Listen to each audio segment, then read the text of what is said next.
All right. Hey guys.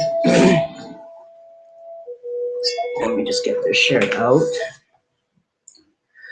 All right. What am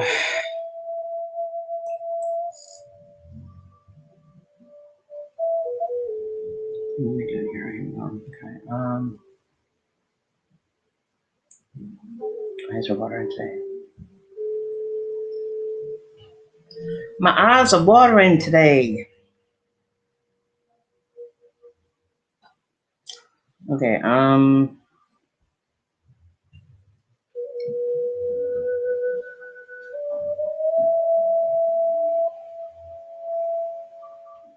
Okay. Oops. Let me just get some of this shirt out. Hey Joyce. I've been doing okay.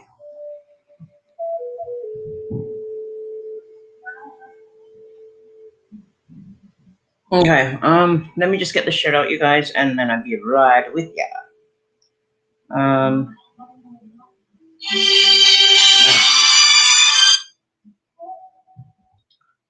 Okay, let me see here.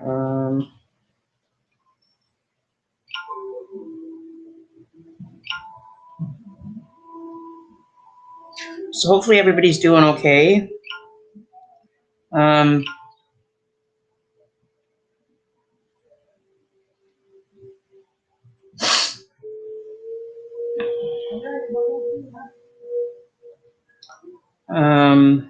yes, I care. Oh, oh, my eyes are like watering. I put my contacts in today, so I don't have to wear my glasses today to see anything. But it's like, what the heck? I can't even see my own page here.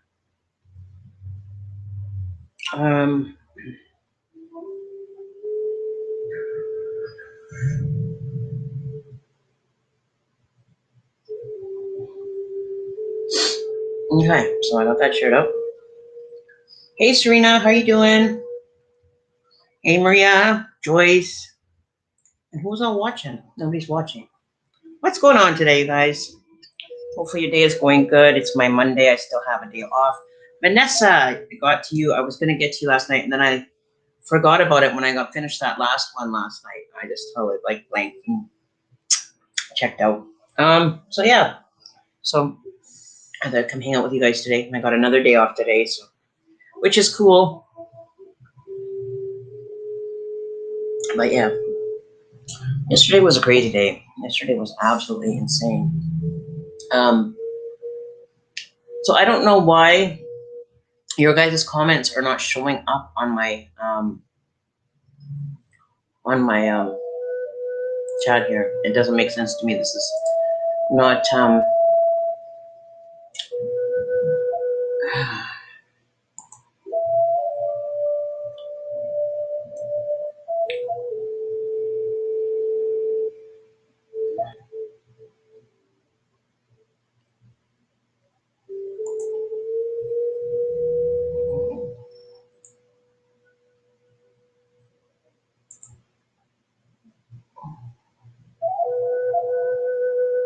okay. Anyways, so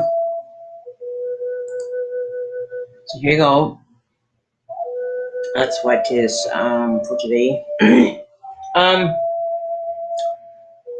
I don't know why you guys comment. I'm only getting. I don't know if you guys can see the comments to the left. I always get back backwards with this, but it's only showing your guys' comments from the YouTube side, and I don't know why. Don't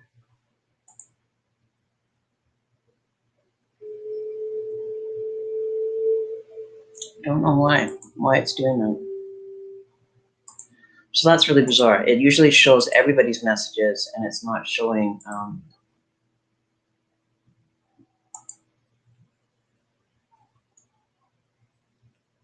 Oh, you know what? Maybe my stream isn't public on my thing. That's what I forgot to change. Hang on a minute here, guys. Maybe that's why it's not showing. Give me 1 second. I just got to adjust some settings here.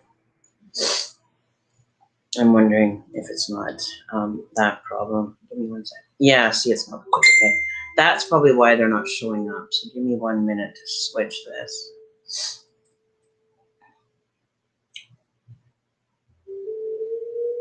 Okay, so maybe this will show up now. There. Let's see if that changes it. There we go. See, now your guys' comments are there. Okay, cool. We got her figured out. Okay. So let me close that. Let me get rid of that. Get rid of that. Close that. There we go. Now your guys' comments are showing up. Cool. I don't know if you guys can see them. I don't know how big it is on your screen, but there you go. I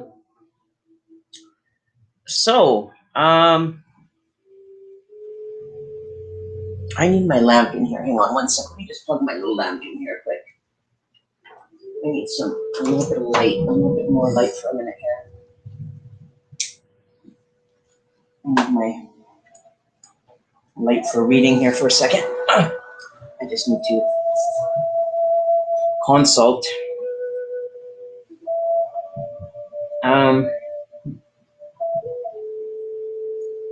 My eyes are acting up now. I got my contacts in.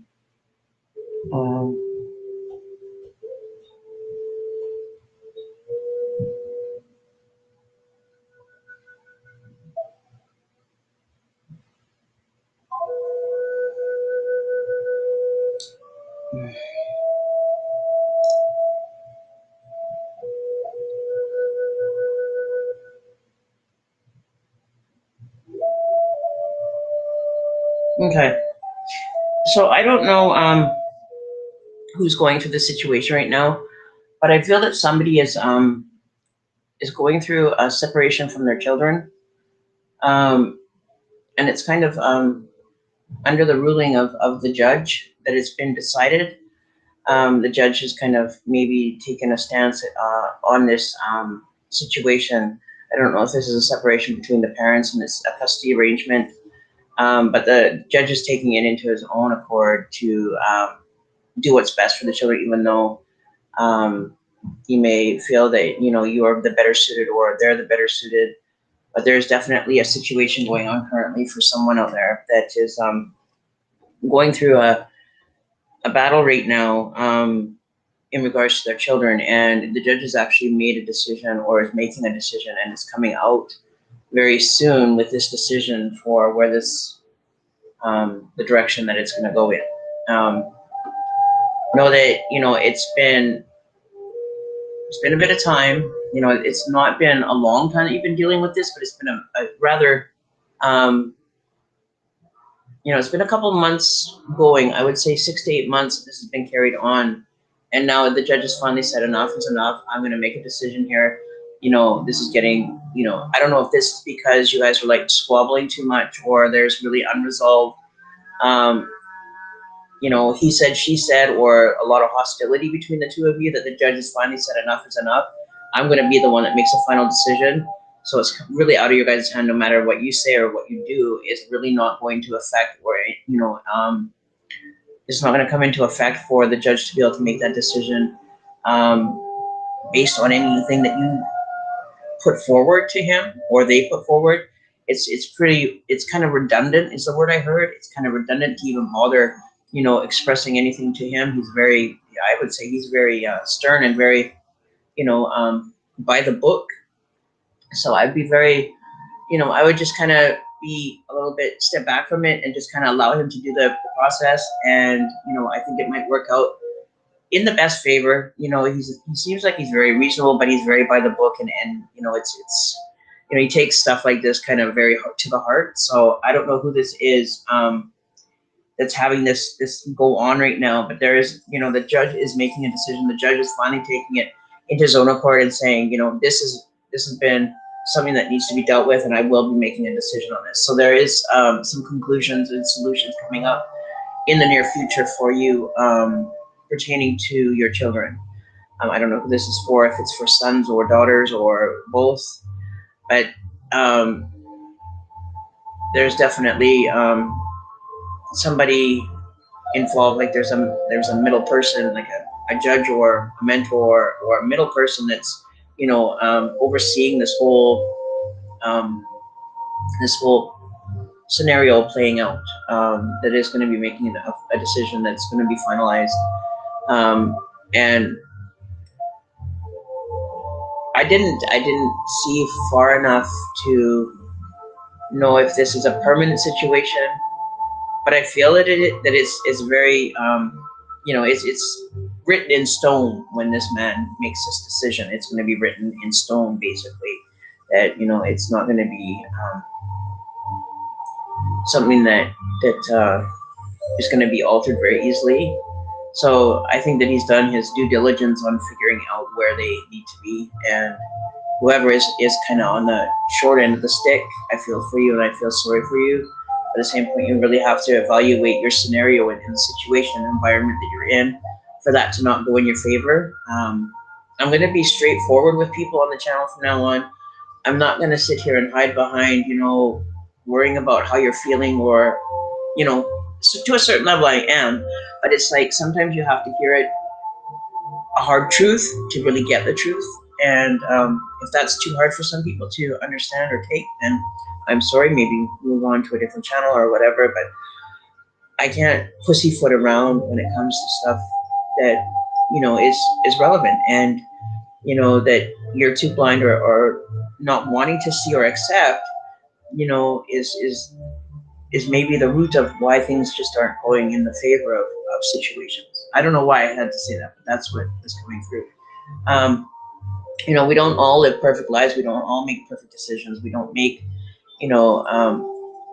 environments that sometimes are healthy, sometimes they're not, sometimes they are.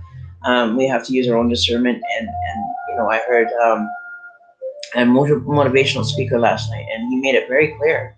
And it was like, it's what you accept into your life and what you don't accept. And if you're choosing to accept certain aspects of environments, people, places, or things into your life, and it's not being productive to the path that you're heading on, you really need to sit back and evaluate what is the benefit of having that in your process. You know what I mean?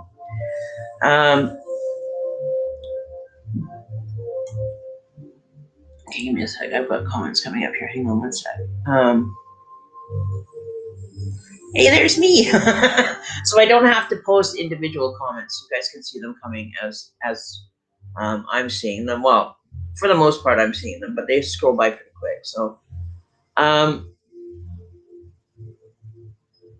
Bridget, I owe you your reading from last night. We can do that. Oh, my eye's just acting up now. Okay. No, I haven't started the list yet, Serena, but I will. Start putting some names down.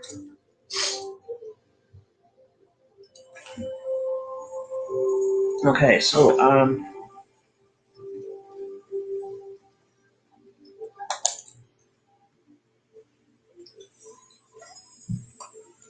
we have Brittany, right? Is it? Let me see, what is it? Bridget.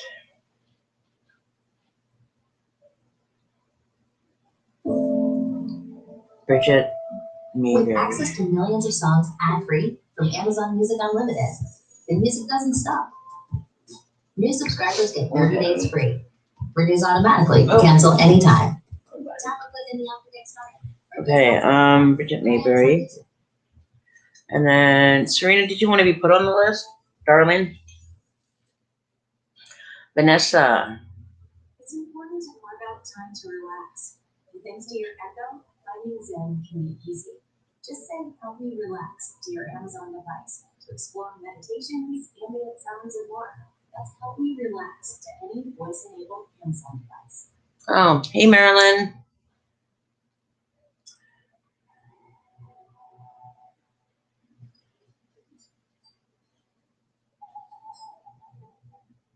Yeah, we're always here to help each other along the path. So if you can offer guidance and everything, Vanessa, to offer your support to someone, that's awesome. That'd be cool. It is a lot of drama sometimes gets played out a lot when you have to go through divorce and custody battles, and it's just it's nasty, so whatever you can do to and so Bridget, so I got your name down, Bridget. Let me just go through the list here. Marilyn Carnett.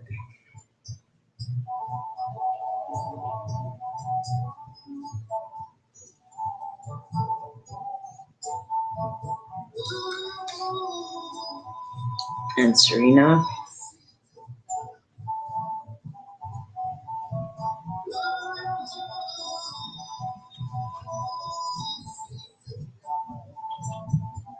Okay.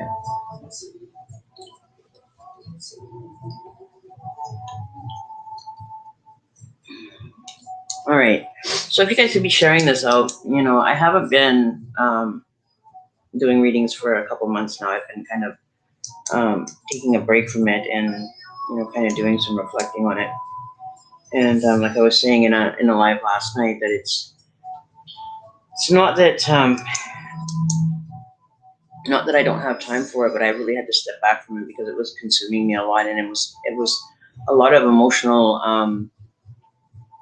attachments that were being done that I had to step away and break from. You know, because when I have these connections with you guys, it's because I care and I want to help and put you on the right path and give you the options and scenarios that either are good or bad, so you're prepared for, you know, the best and the worst. You know, and sometimes when I get people doing readings, some of the questions really, you know, really affect me on a personal level or an emotional level. And the emotional energy that I pick up from you guys, it stays with me, and I have to like diffuse myself from carrying that around. But I have a hard time doing that. I have a hard time, you know, severing that connection, because I don't want to have that connection severed. I want to be able to put my energy into, you know, assisting and being there to provide whatever you need support. So it's very hard for me to just kind of step away when I'm done. It's, you know, some people it's easy, and you know, and I'm not one of those people that can just shut things off. It may seem like it. I may come across as that, but it's not like that by any means. You know, my personal space after is just so over the top sometimes. It's just like, wow, you know, and taking all of what I, you know, the readings that I do, I don't remember a lot of them or the information that comes out, so I just kind of sit back and reflect on it. And it's like, wow, okay. Because it's like I just, you know, go to a different total place, right? It's weird. But yeah, so Bridget, we're gonna do yours. You wanted to know more about James. So let's get the smudge started first. We'll start that and then we'll get started.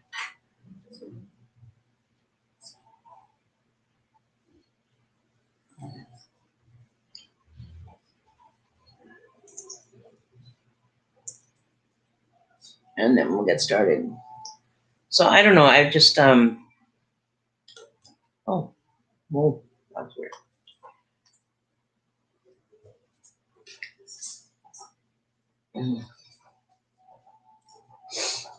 So how was everybody's Christmas? Was everybody's Christmas good? I hope it was. You know, I don't really celebrate Christmas anymore. Not for the last few years anyway. I do kind of keep it as a Memorial Day because I lost my mom passed away. My adopted mom passed away on Christmas Day, and it was her time of the year, her season. She would go like to over, you know, she would go like 10-star out on baking and cooking, and she would start baking like the middle of November and have all the goodies in the deep freeze would be filled, and she'd do all this baking and parties and, you know, celebrations with friends, have company over, and it was, house was decorated to the nines, you know, and just, it was her time of the year, and she really put a lot of effort and time into creating that for us every year when we were growing up. And so for her to of all days to pass away on the one day that she, you know, did so much on it and prepared for it and did, you know, for her to be gone on that one day was really hard to accept. Never mind. Don't go there. We'll forget that.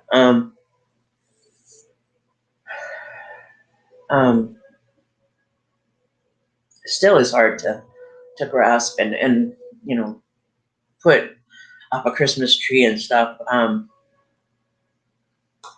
even though I should be doing it, I think I should be, but it's very difficult for me to bring that space that's so sacredly hers, and she did so much with it. It's hard for me to step out of that and do it the way she did, because I used to be the same way, and I stopped doing it. I just can't do it anymore. It stole that from me, and it was very difficult to step away from that. But I do go and go to people's places for a Christmas dinner or whatever, but it's not the same. It's just not. It's never going to be the same.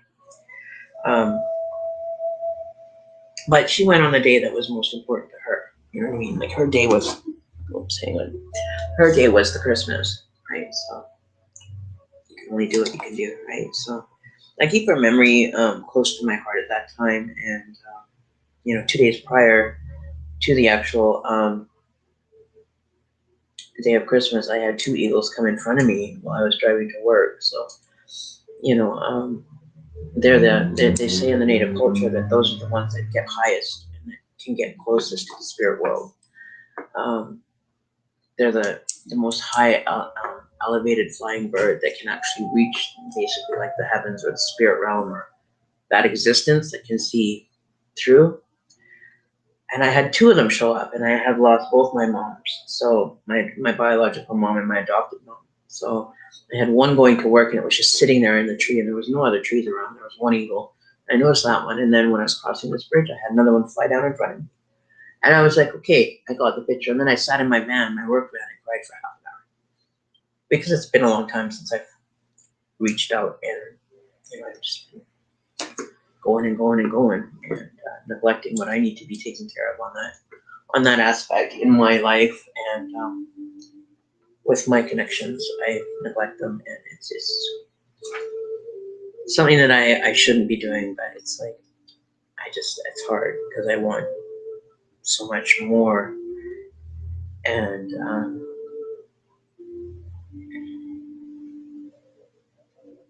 but see, I don't really get too emotional. I miss them on the fact of they're no longer here, but I don't miss them. It's not tears of sadness, really. It's more healing tears. It's like, I know where you are. I know that you're okay, and I know that everything is fine.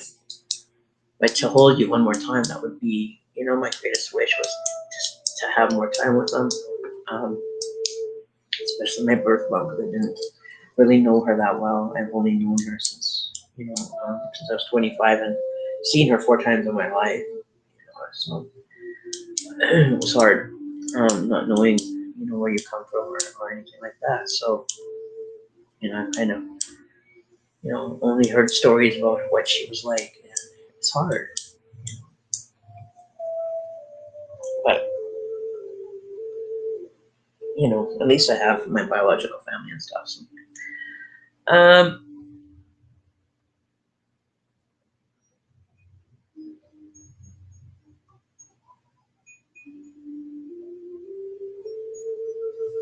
Yeah, it's hard for me to do that, right? It's hard for me to do.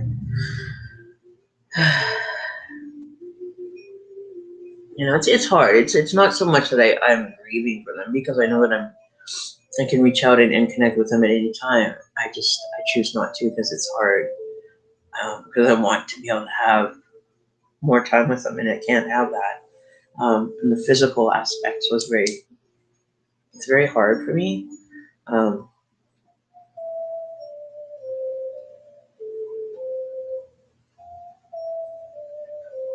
Even I get signs from them, and I know they want to connect with me, and I shut it down because I can't do it.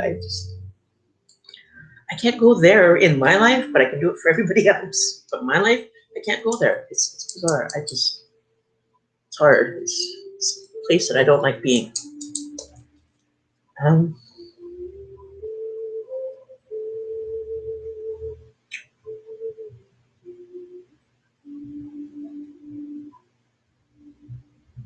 Maybe it's because I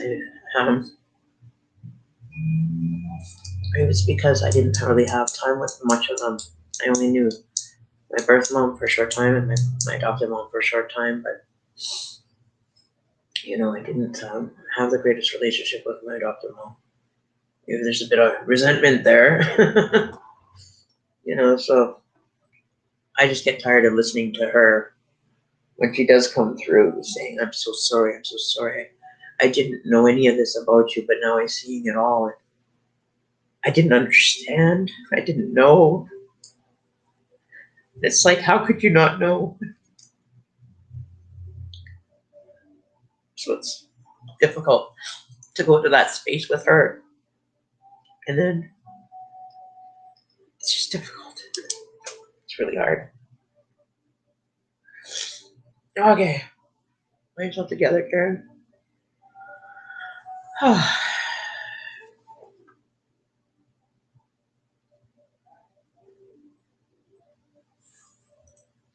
Oh, I get frustrated and I do get angry with them. I shouldn't be. Maybe that's why I just kind of keep it. Keep it to hi, yes, no, you gotta go. You know, keep it very basic with them. I don't, you know, because they do see everything you do. They know everything, and you know, it's opening that line with them is sometimes it can be beneficial and sometimes it can be detrimental to me. So I don't, you know, I use my own judgment call on whether I should connect with them or not. You know, it's hard. It's, so much left unsaid, and then so much that's being said now. It's hard to take that in.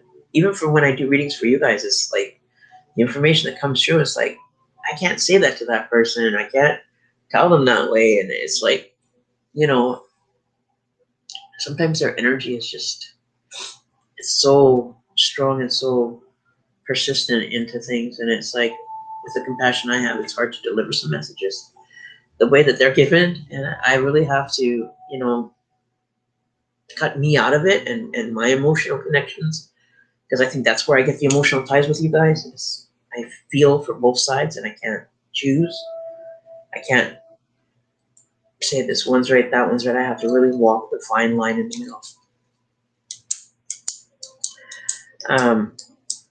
So if you guys really are wanting, you know, to have the messages that are being given to you, sometimes I filter some of it, but I'm not going to use my filters anymore. I can't allow myself to not use them. I can't use filters with you guys. And, you know, sometimes it is going to be painful. It's going to be, you know, it's going to be raw emotion for you. And I don't want you to not feel it, and I don't want you to not understand it. So I'll try to pre-context it before you get the message. As they explain it to me, I'll tell it to you.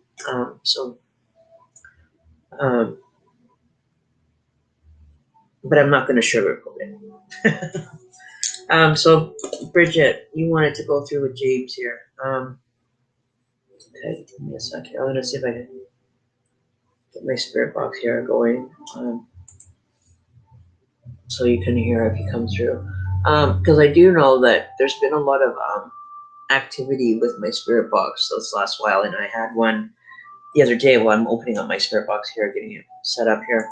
I had one yesterday happen where I was playing Huff Paranormal. I don't know if you guys saw it, but just before I recorded that video, Huff Paranormal was explaining about souls and everything, and on this one, and it was he was explaining that everybody has a soul, everything has a soul, and you know, the cats that you've had in your life, or the animals that have been, you know, on this earth and in your life, and people, places, and things all have a soul.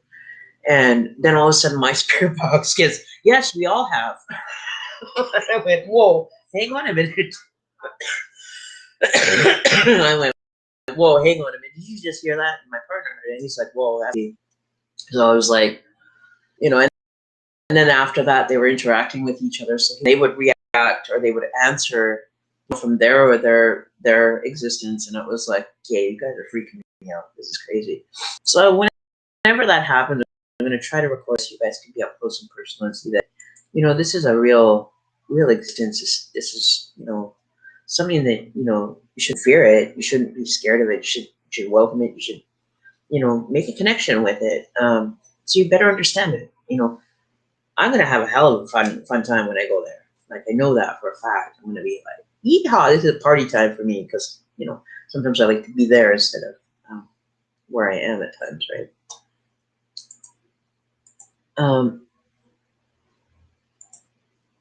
So let me see if I can get this to turn the volume, I think, here. Wait a minute. I don't know if you guys can hear that. Can you guys hear it? Okay, so we want to connect with James Spirit. And my energies, how you doing? Welcome. Hello, hello.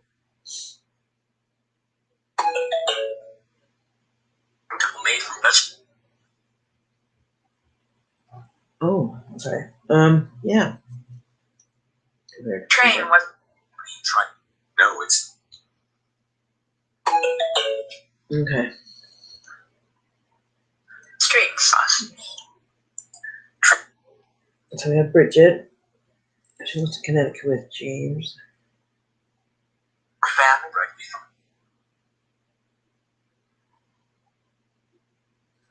Oh,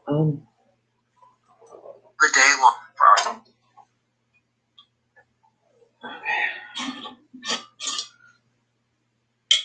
Pretty good.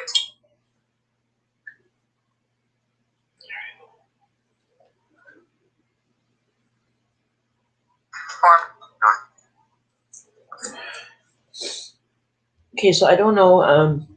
Last time we spoke, I think, Bridget, it was back in October, wasn't it? Or beginning of November, somewhere there. That I could.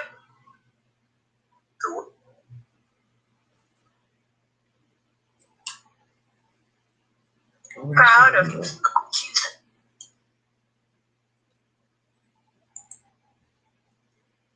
They tried. Okay. I regret them. Tried what? I live on today. But I'll go.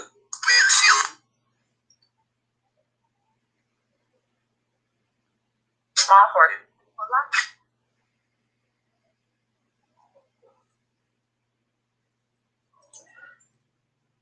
Ghost. Suddenly. So, did you guys happen to assist him to be able to come through? There's risky. It's a rule. It was risky. How is it risky?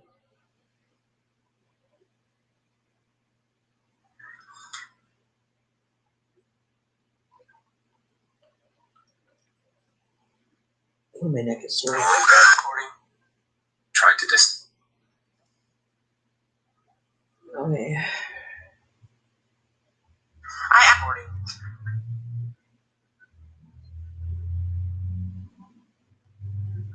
Did he have like a mustache? Like his mustache was lighter than his eyebrows? Like his eyebrows were darker, like he was blonde or light colored hair? But he had his mustache that would be brighter than his eyebrows? I just got a picture of a face that the eyebrows seem to be very prominent, but they're darker in color than them. And he had very tiny, kind of like almost like he would look like he was stoned, like he didn't really have bright eyes. He kind of like had them kind of, closed, like he was. You know how a person looks when they're high? They kind of keep the eyes are kind of slitted, very like kind of small in like opening or whatever. Not really, doesn't really open them up like really wide or anything like this. They're kind of like this. They're kind of like barely open, but you can see. Okay, so he's made it through. They ended up bringing him through. Okay, so he's made it through. He's looks pretty good. He's looking at himself going, yeah, I seem to be doing okay. Okay, that's good to know. Glad to meet you, James. We have Bridget here. She wants to connect with you. He's like straightening his clothes, like, oh, better look good. Bridget's here. He's very comical. Like he's very high energy, very well, like positive spirit energy. He's very, his mannerisms are like, oh, I gotta get perfect. Better be, ship shape. He was always shy. Well, he's trying to like straighten his clothes right now, trying to make himself look presentable. Which really doesn't matter because she can't see you. Only I can.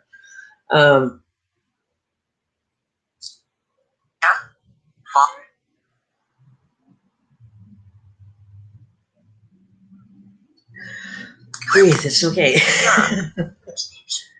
He's sitting there taking some deep breaths. He's That's better on. You can relax. It's not like you're not going in front of a jury or judge or jury or anything like that. It's okay. You can relax. He's very he's at ease now. He's not so panicked. He was very stressed out. He seems very calm, very together now. Natural, yeah. And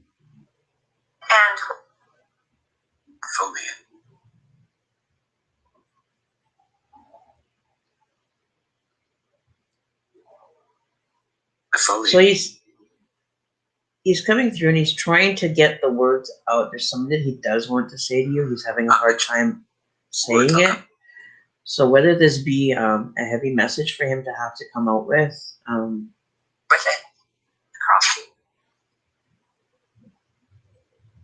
he's struggling.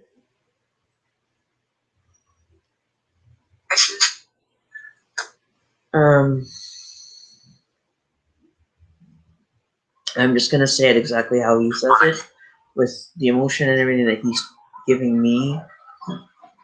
He's rubbing his head right now, going, "I don't even know how to do this. I don't know if I should do this. He's contemplating this right now. He doesn't know anything. He's like, oh my God, I can't believe I'm doing this.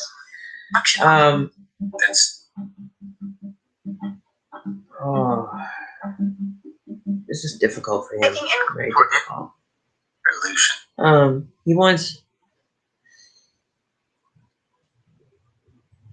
He loves you. Like, he loves you. Like, not just love you, but he loves you. And he may never have said that to you. Consent of adult media.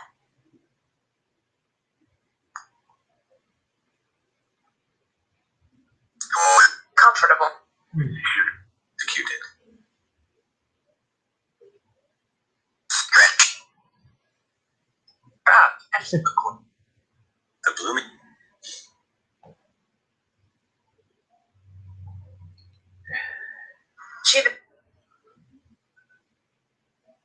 You deserve so much in life, and he wanted to be able to provide that to you, but he wasn't able to do that. He wanted to give you the world, and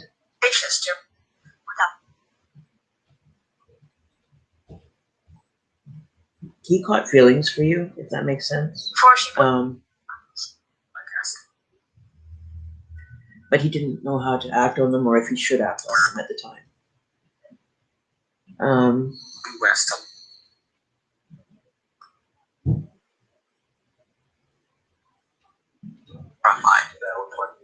No, he's going like this. I shouldn't have. No, don't worry about it. It's okay. You can tell her whatever you want to tell her. She came here to look for you. He's showing me something about white shoes. Like, he's wearing dark jeans, and he's showing me the back of the shoe. Like, he's standing there with white shoes on, and he's kind of standing backwards, and he's like lifting his pant leg up. Something about it. A white pair of shoes.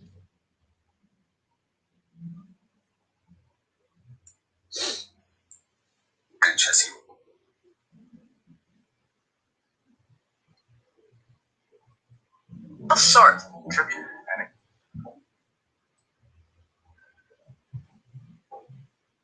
Yeah, so It may have he really wanted you to know that, that he has regrets surrounding that he didn't kind of get it together and be able to make it work. Because there were opportunities for him to be able to do it, and he didn't take them. And you know, the opportunities he let slip by, and so he has a little bit of Coach. regrets surrounding that for himself. Or the element. Something about football as well. He's showing me a football. As usual.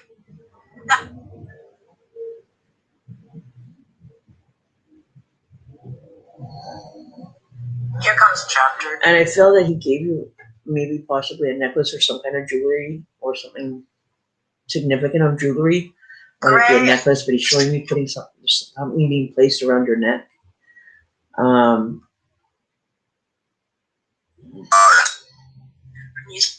the third.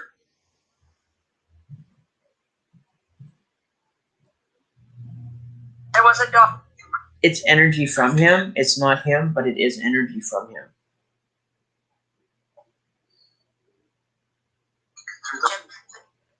Do you have like a desk in your house? There's like a part in your house where you have a desk, a dark colored desk, or and it's against a wall.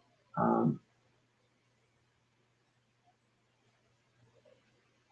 don't know if the wall is a brick wall, but it's a darker wall. It looks like a brick or full brick, maybe. Image would push me up a bit.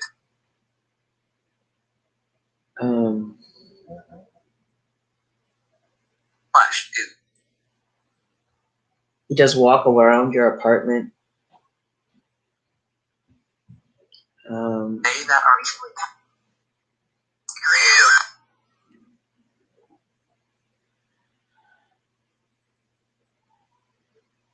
and in the high. Okay.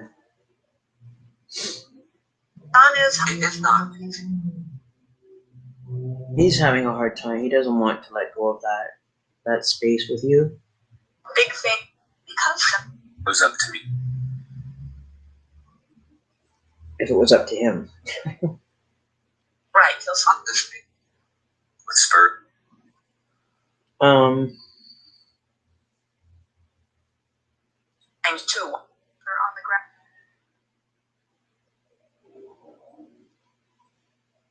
And he wants me to tell you that you're going to look amazing at your wedding. Ordinances. Prayers. That's what he wanted me to say. I don't want to get involved in that yet. We'll get to that another time.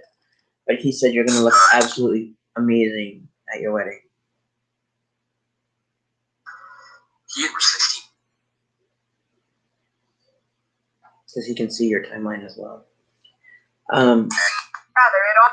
Or there was where you had a wedding, or you were at a wedding, or maybe it was somebody's wedding, or maybe it was yours, or maybe it's gonna be yours. But if it is yours, he'll be standing to your left. The bride's side will be on the left-hand side. He'll be standing in the front row, sitting in the front row, or sitting by the front row, to the left of you on that day. He said.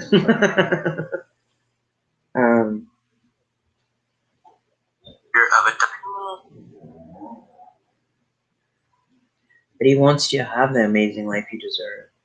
Not to give up and to reach for it and to not ever stop chasing that. Regardless of him not being here in the physical, he wants you to still have that blessing and the opportunity to have that happiness and love in your life that you deserve to have. That he is not able to be here to give you. You still deserve to have that. And he wants you to have somebody in your life that's going to give you and offer you that and not to settle for anything less. With him. Yeah, with him. There you go, see? He just wants to hang with you, be the, and call him. He wants to just hang and, be part of your experience. He's so grateful that he still has a connection with you and that it hasn't taken away or impossible for him to come through. And there's something about a pillow. Is it a pillow or is it a picture? I'm not sure. It's rather large in shape. As we see it. I'm kind of sensing that it's a pillow, or there's Subject, the glory station.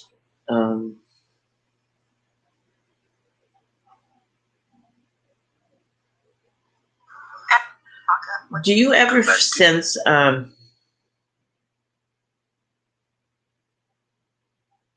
home, also.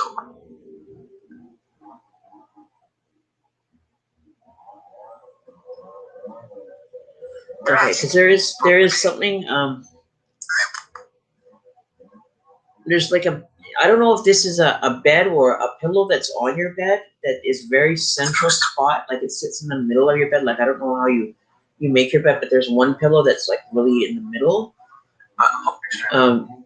This being like it's placed there every day in the same spot.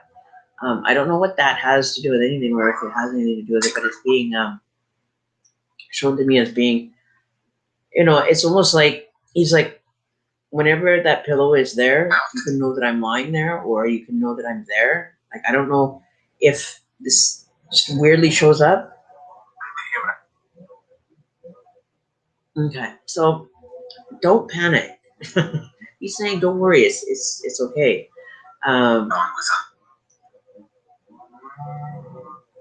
He doesn't want to freak you out.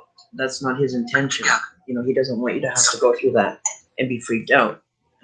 So relax about it. Just, talk to him and have conversation with him.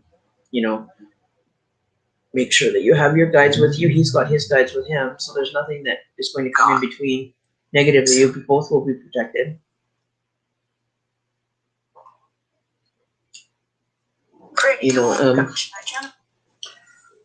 How will she know that it's you? I know Rabbit. Spaces.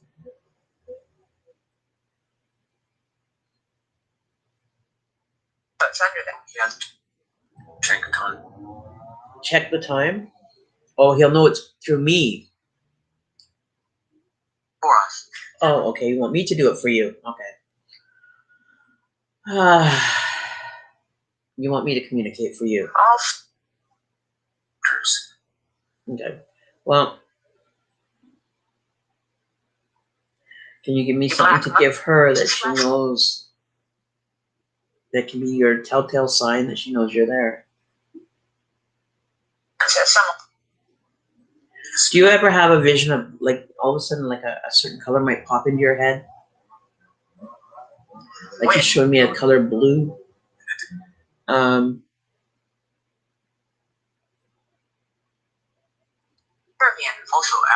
So I'm wondering if it's like just randomly you'll think about a color, or colors will be very prominent.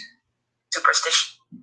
In your mind or whatever. Like it's like a thought will come in and be like you just start thinking about a certain color. It's written. That's going to be a way that he's going to communicate. All of a sudden you're just going to have a color pop in your head and you're going to be like, oh, okay, he's here.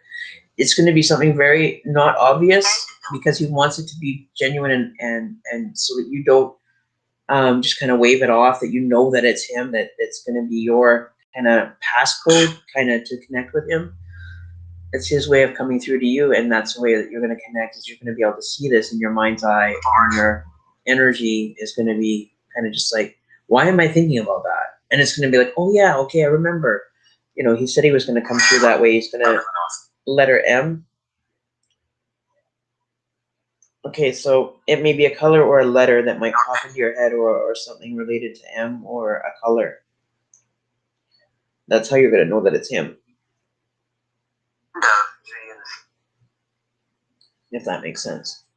It's not going to be just a random thought of him. That's not how he's going to want you to know that, because that can be any time. Whenever you're thinking of him, you'll automatically think, and then it pulls him away from whatever he's trying to get done over there. So it's not going to be based on thoughts of him. It's going to be something that is totally not obvious. It's not something that you would normally think of or have happen or kind of pop into your mindset. 17th environment. Will you be with him again when you die? From my experience so far, and this is just from doing my work, I can't promise that you will, but I guarantee that you will be going to the same kind of space that he's in. I don't know if he'll still be there when you get there, or what is in store for him afterwards. You know, if they have, you know, a higher calling, or what he wants to achieve while he's there. You know, it depends, but you will end up in the same space. You know, Which way? so will you end up together again? You know, in a union? You could very well be. I have, you know, more work to do with that, with dealing with that and understanding more of it. But you know, as far as I'm aware of, you will end up going back. You'll end up going there to be there. Then it's, you know, you have to time it to be together. You know, you have to go now searching in that existence. You know, you can ask for them to be there prior to passing, that they can meet you at that kind of the veil kind of entry, and if they choose to be there, they're there. You know, it's all depending on where they are. You know, so it's to be honest with you, it's I don't see why you wouldn't be. The connections that I've seen and heard from people that have passed so far from my work, and I'm basing it solely on the interactions that I have with the spirit realm, is that you end up going to the same space.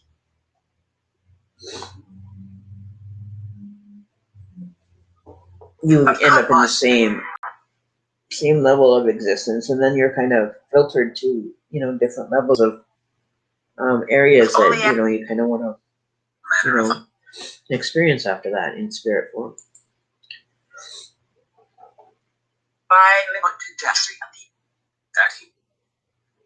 Is there anything else he wants to say to me? I've been waiting for this for so long. Well,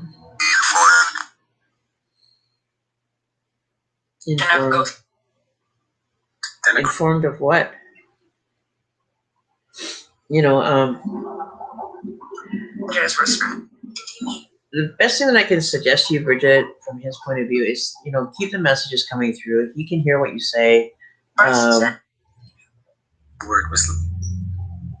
You know, like, what?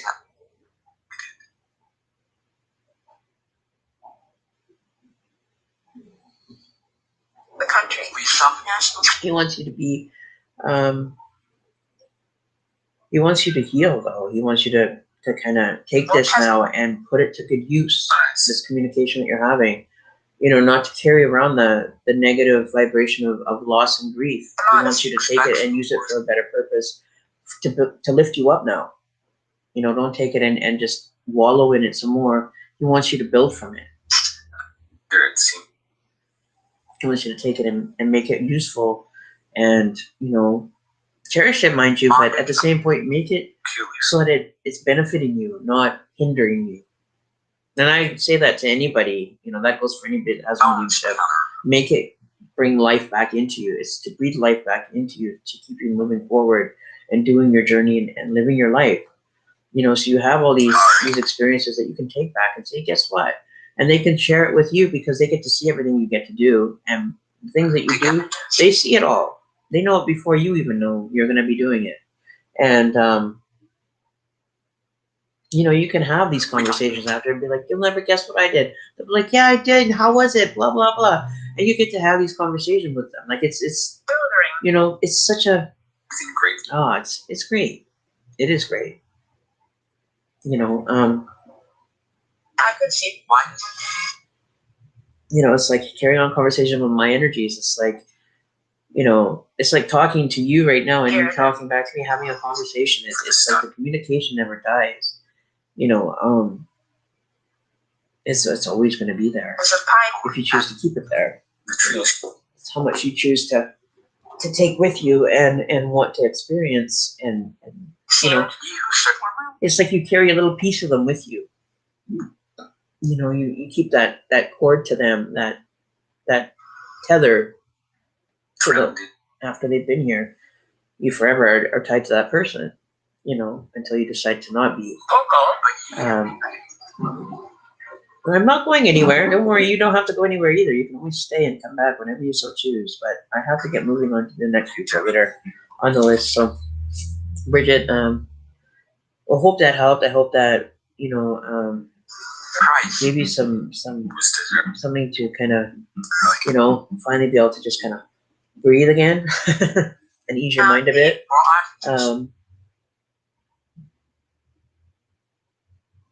You know, I have to put my boundaries down with him because he's very persistent, though.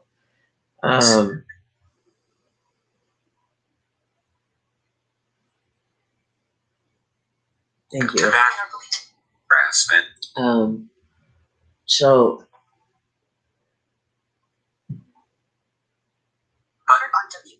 no buts.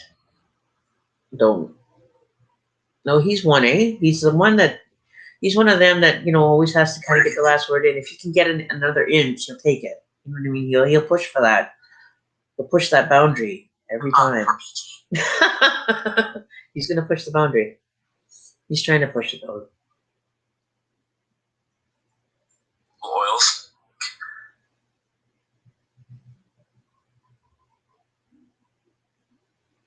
He hasn't left your side, Bridget. He's still there. You have to open yourself up to the experience. Eventually.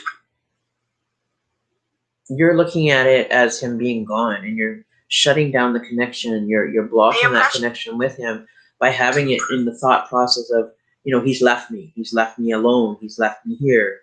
He's not left you anywhere. You're still there. He's still here, and you're just, he's unseen. He's still exactly where you left him. He's still exactly as you left him. He's just unseen now. True. Right? True. No, it's not. So, you know, it's however you want to open. You just have to be open to it and you know, feel the emotion. That's fine. But you also have to look at it from the point of view of, if I was to be sitting here and crying for hours and hours and hours, and you wanted to talk to me and communicate with me and have a connection with me, and you couldn't get through because I was too busy crying, how do you think that makes them feel? It would sound, you know, not to sound rude or anything, or to make you feel invaluable that your emotions don't matter, but they get very frustrated because it's like, what are you crying for? I'm right fucking here. You know, we had a run. you know, it's still exactly as you left it. It's just you can't see it now. But you can see it. If you have that connection with that person, it's never ever gone. It's there. Like, I don't even know the guy and I can connect with him. You know, it's that easy. You can build that. You know, you have to, you know, Righteous. who has the reservation? Who's the one that's blocking it? Who's the one that's stepping back from it and is scared to step into that experience? Because it certainly isn't him. And I think it's coming from your side, Bridget, that you're kind of like, you say you're not scared, but you're like, you don't know what to do with it. You feel that people are going to look at you funny because you have a connection with somebody that's passed. Look at me. You think I care? I sit here and talk to them all day long, even in my house, and my kids see me. They're looking at me like, you're absolutely nuts. But then I'm talking with people on here, and they're like, holy shit, that's crazy, Mom. You know what I mean? You know, you call them in, and you just close your eyes, because, you know, if you think, okay. How it works for me, I'm going to try to get this so that you can see this in that version. Yeah, okay, so what I want you to do, okay, so you can build this connection with him, is I want you to go and relax. And I want you just to unwind and, you know, take a hot bath, take a thing, relax, get yourself kind of cooled off and just kind of really like Jello, right? Like relaxed. I want you to lay down in bed, and I don't want you to think of anything. I just want you to lay there, close your eyes, and just lay there. You don't hear nothing. You're not paying attention to anything. You're not looking for anything. You're not looking to hear anything. Okay? You let go of the actual connection to the physical aspect of here. You release yourself from that constraint of the connection to outside. You close your eyes and you wait. It will come in. You have to just basically sit there, and it doesn't matter, once you work at this a little bit, it becomes stronger and stronger as you do it. Like, I close my eyes and I get images, I'm automatically, I know who it's coming from, where it's coming from, and how it's coming in. You'll start getting familiar with this connection. You'll start feeling that that it's coming in as it's coming in. You start getting more confident. Just close your eyes and just shut out the world. Don't even pay attention to even the drip on the faucet.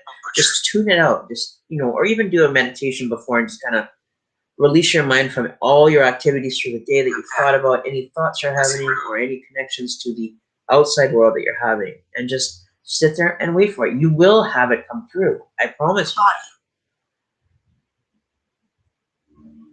you. Right, Serena, exactly. You end up building that connection with him because that is a new connection. It's like, yeah, it's a spirit connection. You have to roll with it. You choose to either open to it or you have the reservations and you keep pushing it away or blocking it because you're not sure how to experience. You're not going to experience anything that, if you have your guides with you, they're not going to make you experience anything traumatic or stressful.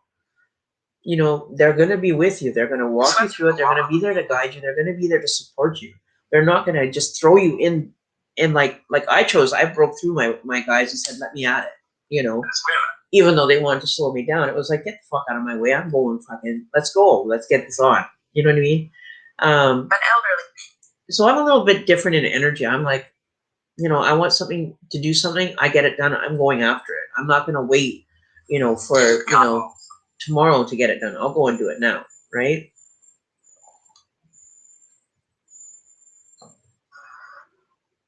Yes, you call your guides in. You ask for your guides to come and support you, to protect you, to be there, to help you through the process. They're there. Whoever they may be, that's a whole different aspect. Beautiful. Yeah, because if you're not open to the whole, I'm scared of a demon acting like him. Okay. Okay, now to go on the topic of demons. Okay. People have a lot of different views on this. Let me tell you something, okay? Your beliefs are your beliefs. You've been raised in that belief system. You've been taught all that all your life. From my experience, I was raised with religious beliefs about demons, hell, heaven, the whole ball of wax, okay?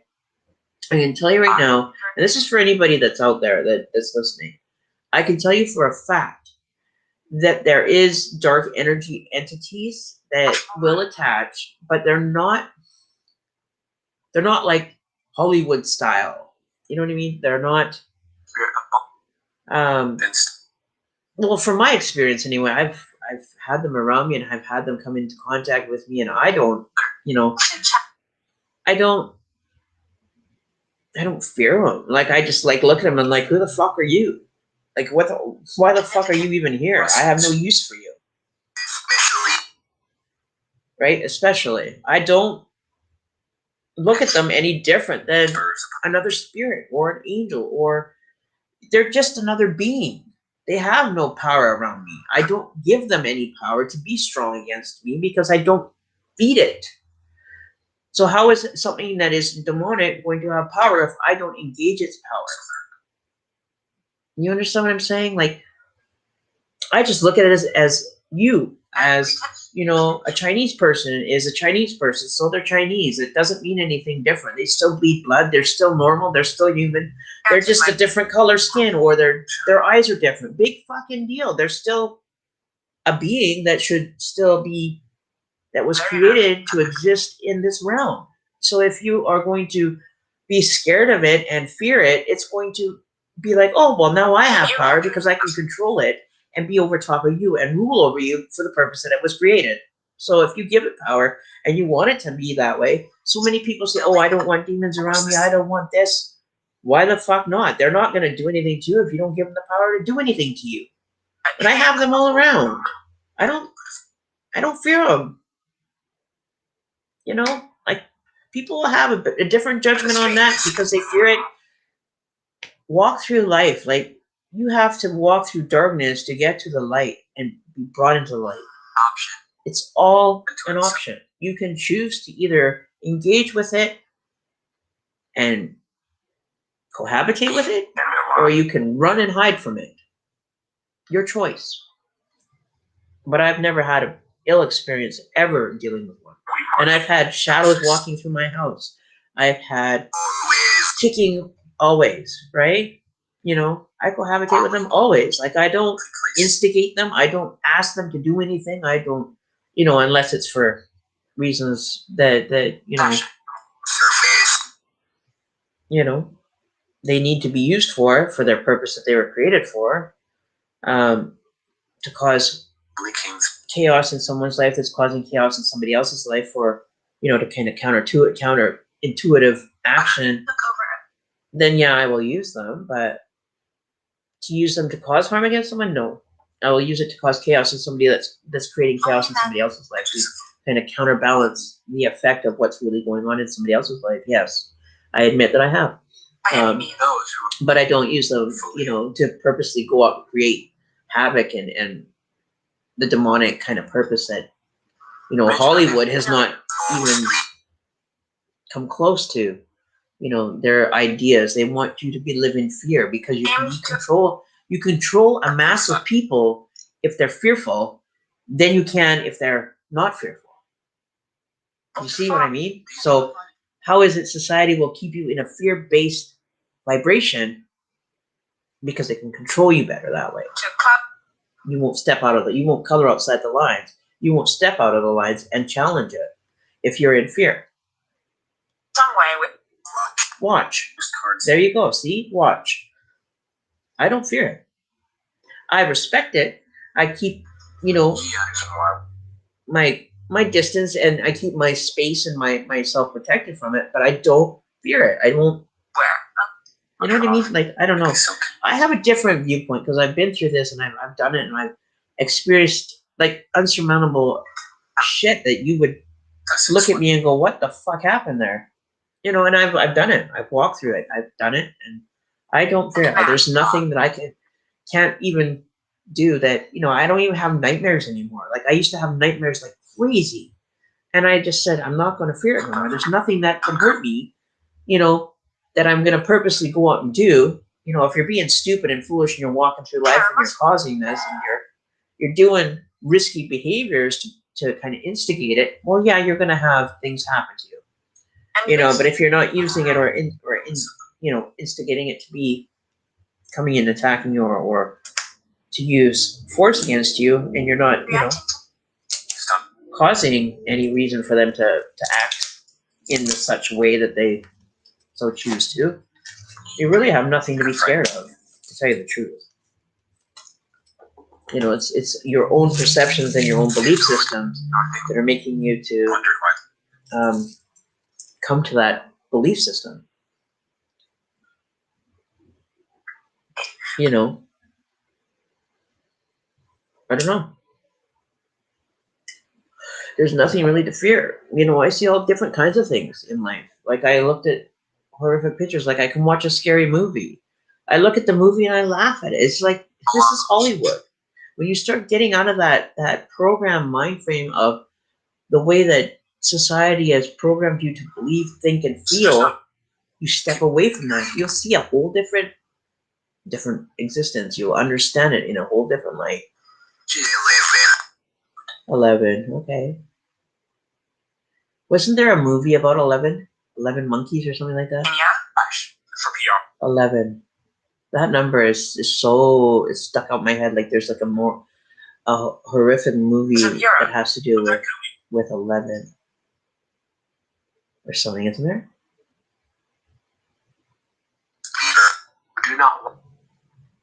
Peter. Okay, Peter in the Bible. Didn't he have demons or something as well? Something with Peter. I know that I remember the biblical experiences that they had. I think Peter went through something, if I'm correct. Don't quote me on that because I don't remember my Bible stories or anything like that, because they're just stories. You know, they're documented history. You know, I don't pay any heed to it.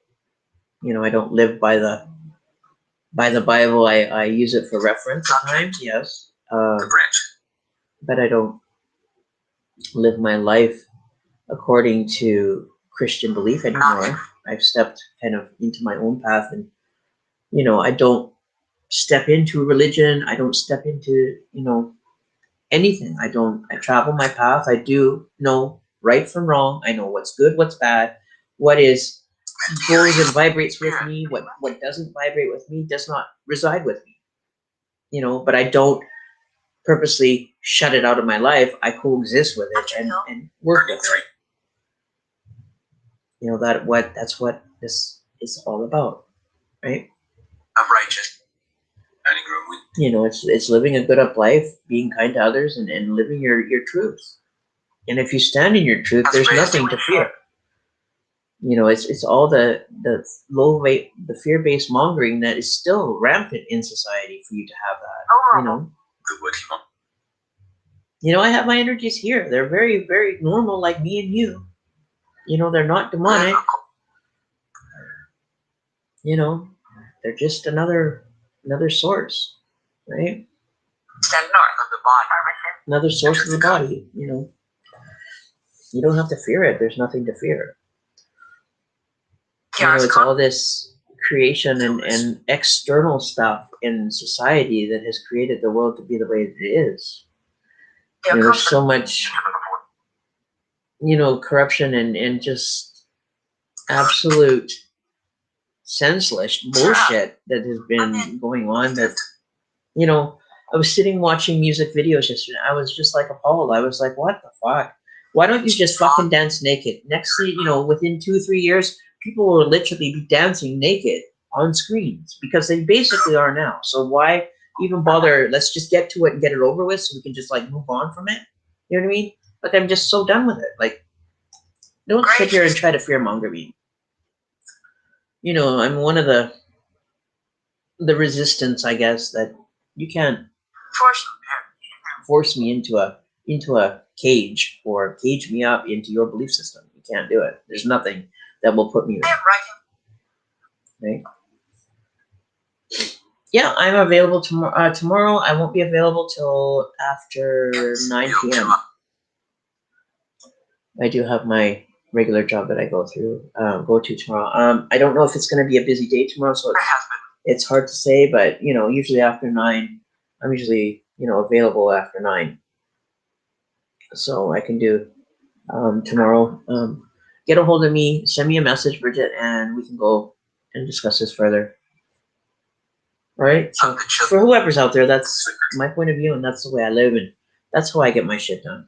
You know. So there's really exactly.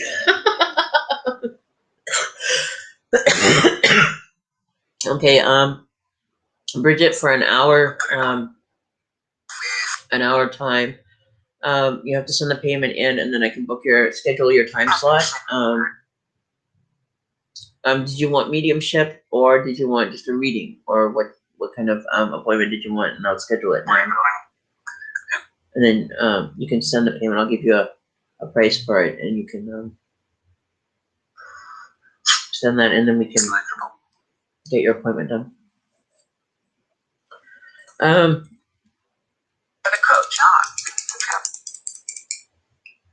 So there you go. Faith. Wow. See? Somebody asked me that question. Do you live by faith? And I'm like, I live. I don't. Yeah, he does. He's very persistent. He's got a lot to say. Nothing bad, I don't feel. But he really wants to, you know, it's like, you know, a long lost friend that you haven't seen in years kind of energy coming through from him. Mediumship is $65 for the hour. So if you want an hour at $65, you can send it through PayPal, and Accordion. I'll book you for 9 o'clock tomorrow. Because if there's something that comes in before then it gets that slot. Whoever ends up having that slot's paid for prior to the appointment gets it. Otherwise, then it goes to whoever pays for it first. So it's open to until the payment gets processed. And then once I have that payment, then you get the booking. Because I don't book appointments and then wait for payments because I never see them. Right? So it's like, yeah, he showed me that. He's like I told you, he just wished that he could have done so much more. Like he really let you down. That's fine, you know. But I'm just letting you know if somebody pays between now and then, or requests that time slot, you know, and they end up sending the money, and you may end up losing it. So I'll try to hold it out as long as I can for you. We'll see how it goes. But yeah. So Marilyn, are you there? Okay, Spirit Box, we'll shut you down for now. Because we need to shut it over.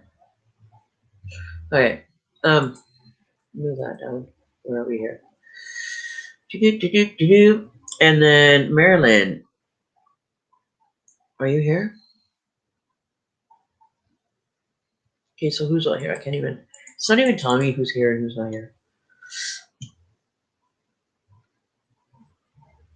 Renee, how are you doing? Okay, so Serena, how are you doing, girl? Marilyn doesn't seem to be here. So you get a good deal for $7 there, Bridget. You got quite a bit of my time there. I don't even know how long we're talking for. A good half an hour at least. So Serena, how are you doing? What's with the squiggly face? What's wrong? Everyone left. Oh, they probably got mad because I'm so opinionated.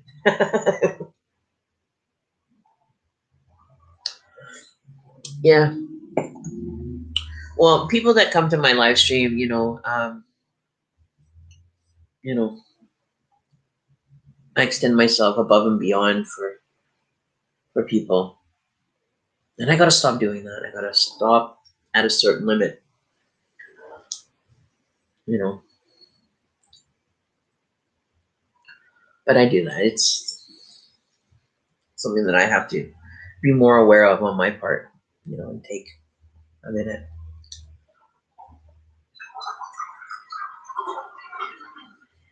You're going through it. What's going on now, Serena?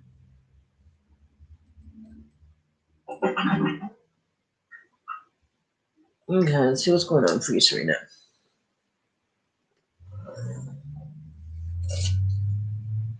Daisy, how are you doing? Daisy Cruz. You're just chilling? Okay. Well, let's see what's going on for you, Serena. Let's do another clearing of the energy.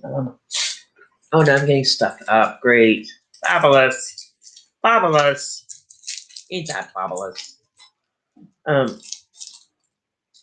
Yeah, I couldn't not do this work. I just...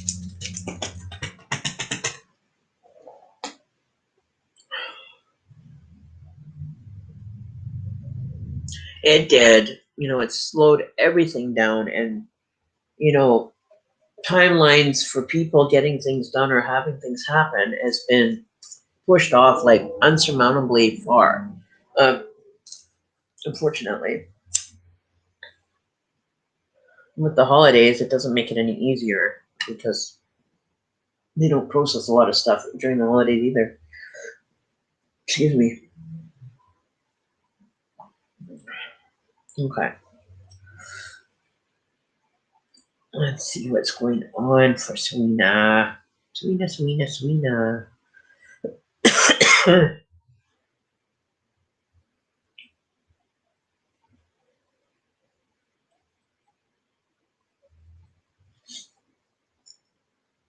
I don't know why I just all of a sudden got stuffed up. Come on, get in there. Here we go.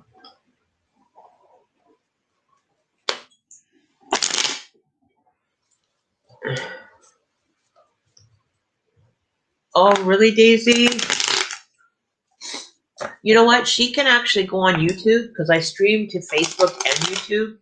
So if she has YouTube, she can open up YouTube. You have your Google account, whatever. Just open up YouTube, look for Native Psychic Services on YouTube, and she can watch the stream there. I can wait. She can pick it up there whenever I live stream. I live stream to Facebook and YouTube at the same time, so she can pick it up, on the YouTube as well. So it's not just Facebook that I do. So I do 2 platforms at once. So you can let your mom know that she can hook in on the YouTube platform to see the live stream as well. Okay, so don't worry.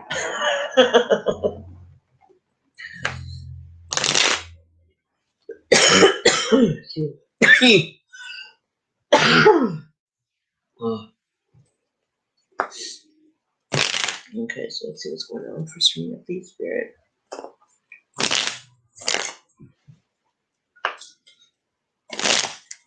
Well, we were saying January, though, weren't we, Serena? We were looking at January sometime, 15th or something like that.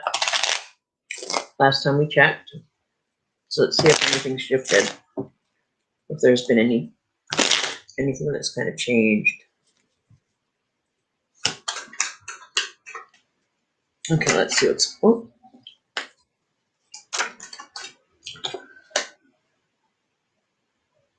Okay.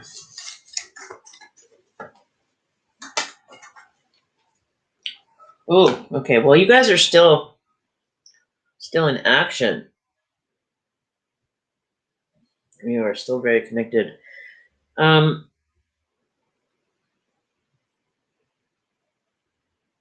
You're definitely feeling really kind of low vibration, Serena. You've kind of stepped a level down. You've kind of leveled down a bit.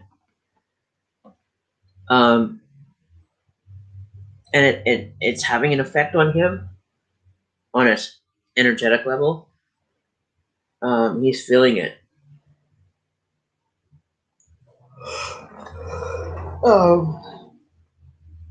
As you're showing up as a high priestess, he's showing up in the chariot. So you're 2 major people, standing side by side to each other. But he's definitely feeling it. There definitely is delays happening for him. He's wanting to move and he's ready to move, but he's like, there's things that are in place that are just making that, definitely impossible at this time. But you're definitely waiting, like your energy is you're waiting. You're like a bride waiting for her groom to come and take her to the wedding. You're waiting for that moment where your energy is unite and become one, right?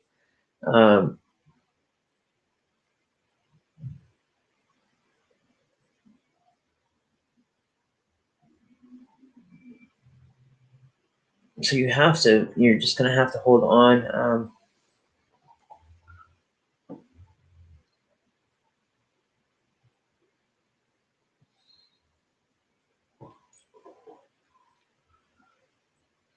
Yeah, you're losing hope, and you're letting, that kind of control the external aspects of what's going on for you.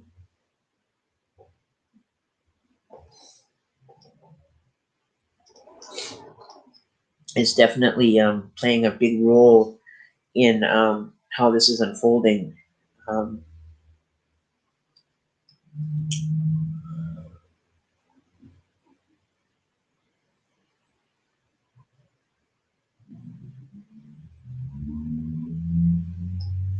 You guys are distancing yourselves from each other. I'm beginning to see a bit of concern here for the 2 of you. Like you guys have really gone through really the thick of it, and to give up now for either one of you, it's not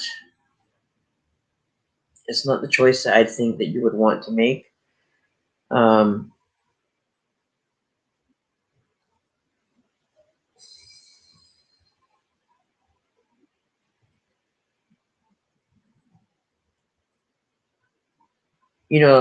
like I feel that, you know, like to put this into perspective, it's like you're in one village, he's in another village. It's like he's left his village, he's on his way to you. And for you to check out now, well, he's already made that move or made that decision to move in that direction. He's already on his way. Like his energy is tied in it. It's moving towards you. But you're feeling you're feeling really let down, or you're feeling that the world that you're in energetically or emotionally has really come, you know, to a full stop for you.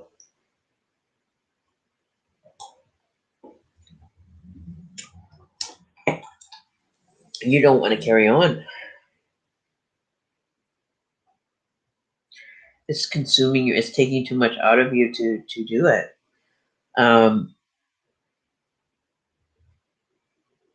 You know, you've been waiting a long time, and I know you have. Like, we've been dealing with this for a few months now. And you have to just kind of look at it and say, listen, you know, I know that it's out of my control. I know that I have no way of making this speed up or slow down. It's the circumstances surrounding it that you really have to kind of remind yourself all the time. It's the circumstances that I'm currently in that are affecting this. And you don't have any, you can, you know, interject your energy into it and say, I'm going to, you know, kind of do my own legwork and footwork to kind of speed this process up and kind of maybe phone places and phone lawyers and start making the ball roll a little faster.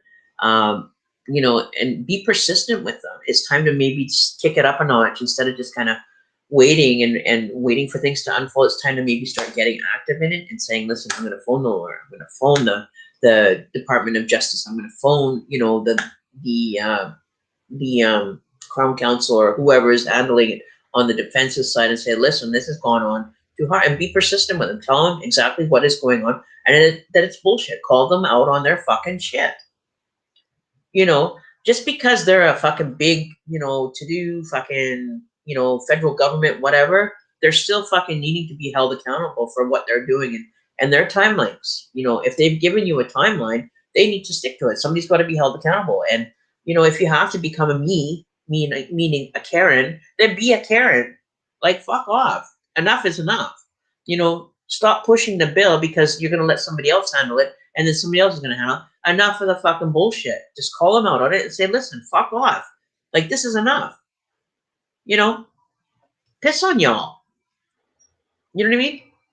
If it was me and I was in your shoes, I would turn around and be like, I'm all over this. I'm going to start phoning the Crown Counsel. I won't stop until somebody has an answer and gives me what I want to hear.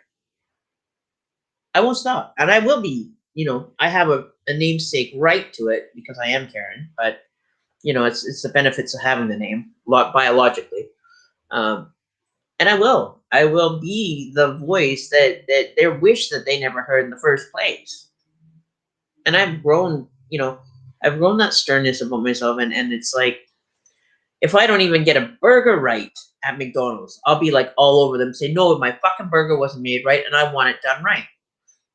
I've become more vocal. And yes, I will be a Karen. I have no shame in being a Karen to get what I want out of what I expect of service, or, you know, the way things should be handled, the expectation that I have to reach that expectation that I'm having. I will do whatever it is necessary to get that expectation met. Not settle for, oh, well, you know, we'll replace your burger with a cheeseburger. No, you're going to give me the burger that I ordered, the way that I ordered it, or you can straight off. You know what I mean? Like, fuck off. Don't do it. You know, don't waste your time. Don't waste my time, but you're going to make the burger that I am going to get. It's like, you know, there was one time. Okay, listen to this. I'll tell you guys a story. This actually happened the other day. So here's me. I'm going out, and I got to go to the bank and go to work, and I do another job on the weekends. So I went and got in my car, and I had totally forgotten that my partner had said, don't forget, I'm going to fill up your tire. It's like really flat. Your tire's flat, so I got to fill it up when I get back from running out with my mom. I said, okay, yeah, no problem. So here's me, had a brain fart, totally forgot that the tire was flat. So here's me driving down the highway, and then poof, I'm like, oh damn, the tire. So I looked at my tire, and it was like flat, like my rim was almost on the pavement. So I pull into this gas station, and this is a prime example of being a Karen. And so I pulled in the gas station, and they have these, now they are charging you to pay for pumping your tire up here. Okay. They've had this in process for, I don't know, probably 10 years up here. They've made you pay for air. So I wasn't going to pay $1.25 for air to pump my tire up that was flat. You know what I mean? Like, logic in that just does not compute for me. You don't fucking pay for air. So I'm not gonna. And I'm going to do everything I can to make sure that I don't. So I go in and I'm talking to the girl. I said, can you turn the air pump on? Because, I need some air for my flat tire. I need to go to work. Oh, we can't do that. I said, what do you mean you can't do that? I'm like, yes, you can. You guys have a switch that you can turn it on. Or you can give me a token or whatever it is that, to get the air. Because I'm not paying the $1.25. I don't have it on me. But I had just cashed a ticket for $5. And this is showing how, you can make anybody do anything you want them to do. To achieve the main goal was to not have to pay for air. So I said to him, I said, okay, cashed in my $5 ticket, took my $5 change, and I said, no, I can't afford to pay for the air. I'm not paying for air. So they went up and down, up and down. No, we're not turning it on. We have no way of doing it. No, you have to pay the $1. Well, just so happens that, I do have a bank account where it doesn't have tap. She's like, oh, well, you can tap your bank card on it. I said, I don't have a card that has tap on it. And Tangerine Bank does not have tap. I had other bank cards that I could have tapped with, but the end result of this is I'm going to get that air without paying for it, right? So I said to her, okay, fine. You can phone your manager, and I want your manager's business card, and I'm going to phone head office. I said, because I used to work at the gas station out in Cloverdale at 176 and 64th, and I know exactly for a fact that you guys can turn the machine on, or you will provide a token for somebody that needs the air. Oh, no, we don't do that. No, we don't do that. I said, oh, really? What are we going to say about that? So here's me. I made a phone call to the head office after hours. It was on a Sunday, and I'd phoned the head office of Chevron. And it was Chevron Canada. I'll say that much. I got no shame. But I wasn't paying for that air. And so I was on the phone. And was on hold. So I'd said to them, I said, you're going to end up giving me your station gas, your location ID number, and I want your manager's name, and I want your name, and I want the other person working on this shift, their name as well, and I want the business card for the manager. So I proceeded to tell him that yes, you can do it. There is nothing. And she's like, oh, we just rent the land for them to use. And I'm like, you rent the land to use? Like these are young girls, and nothing against the girls, because they're not really,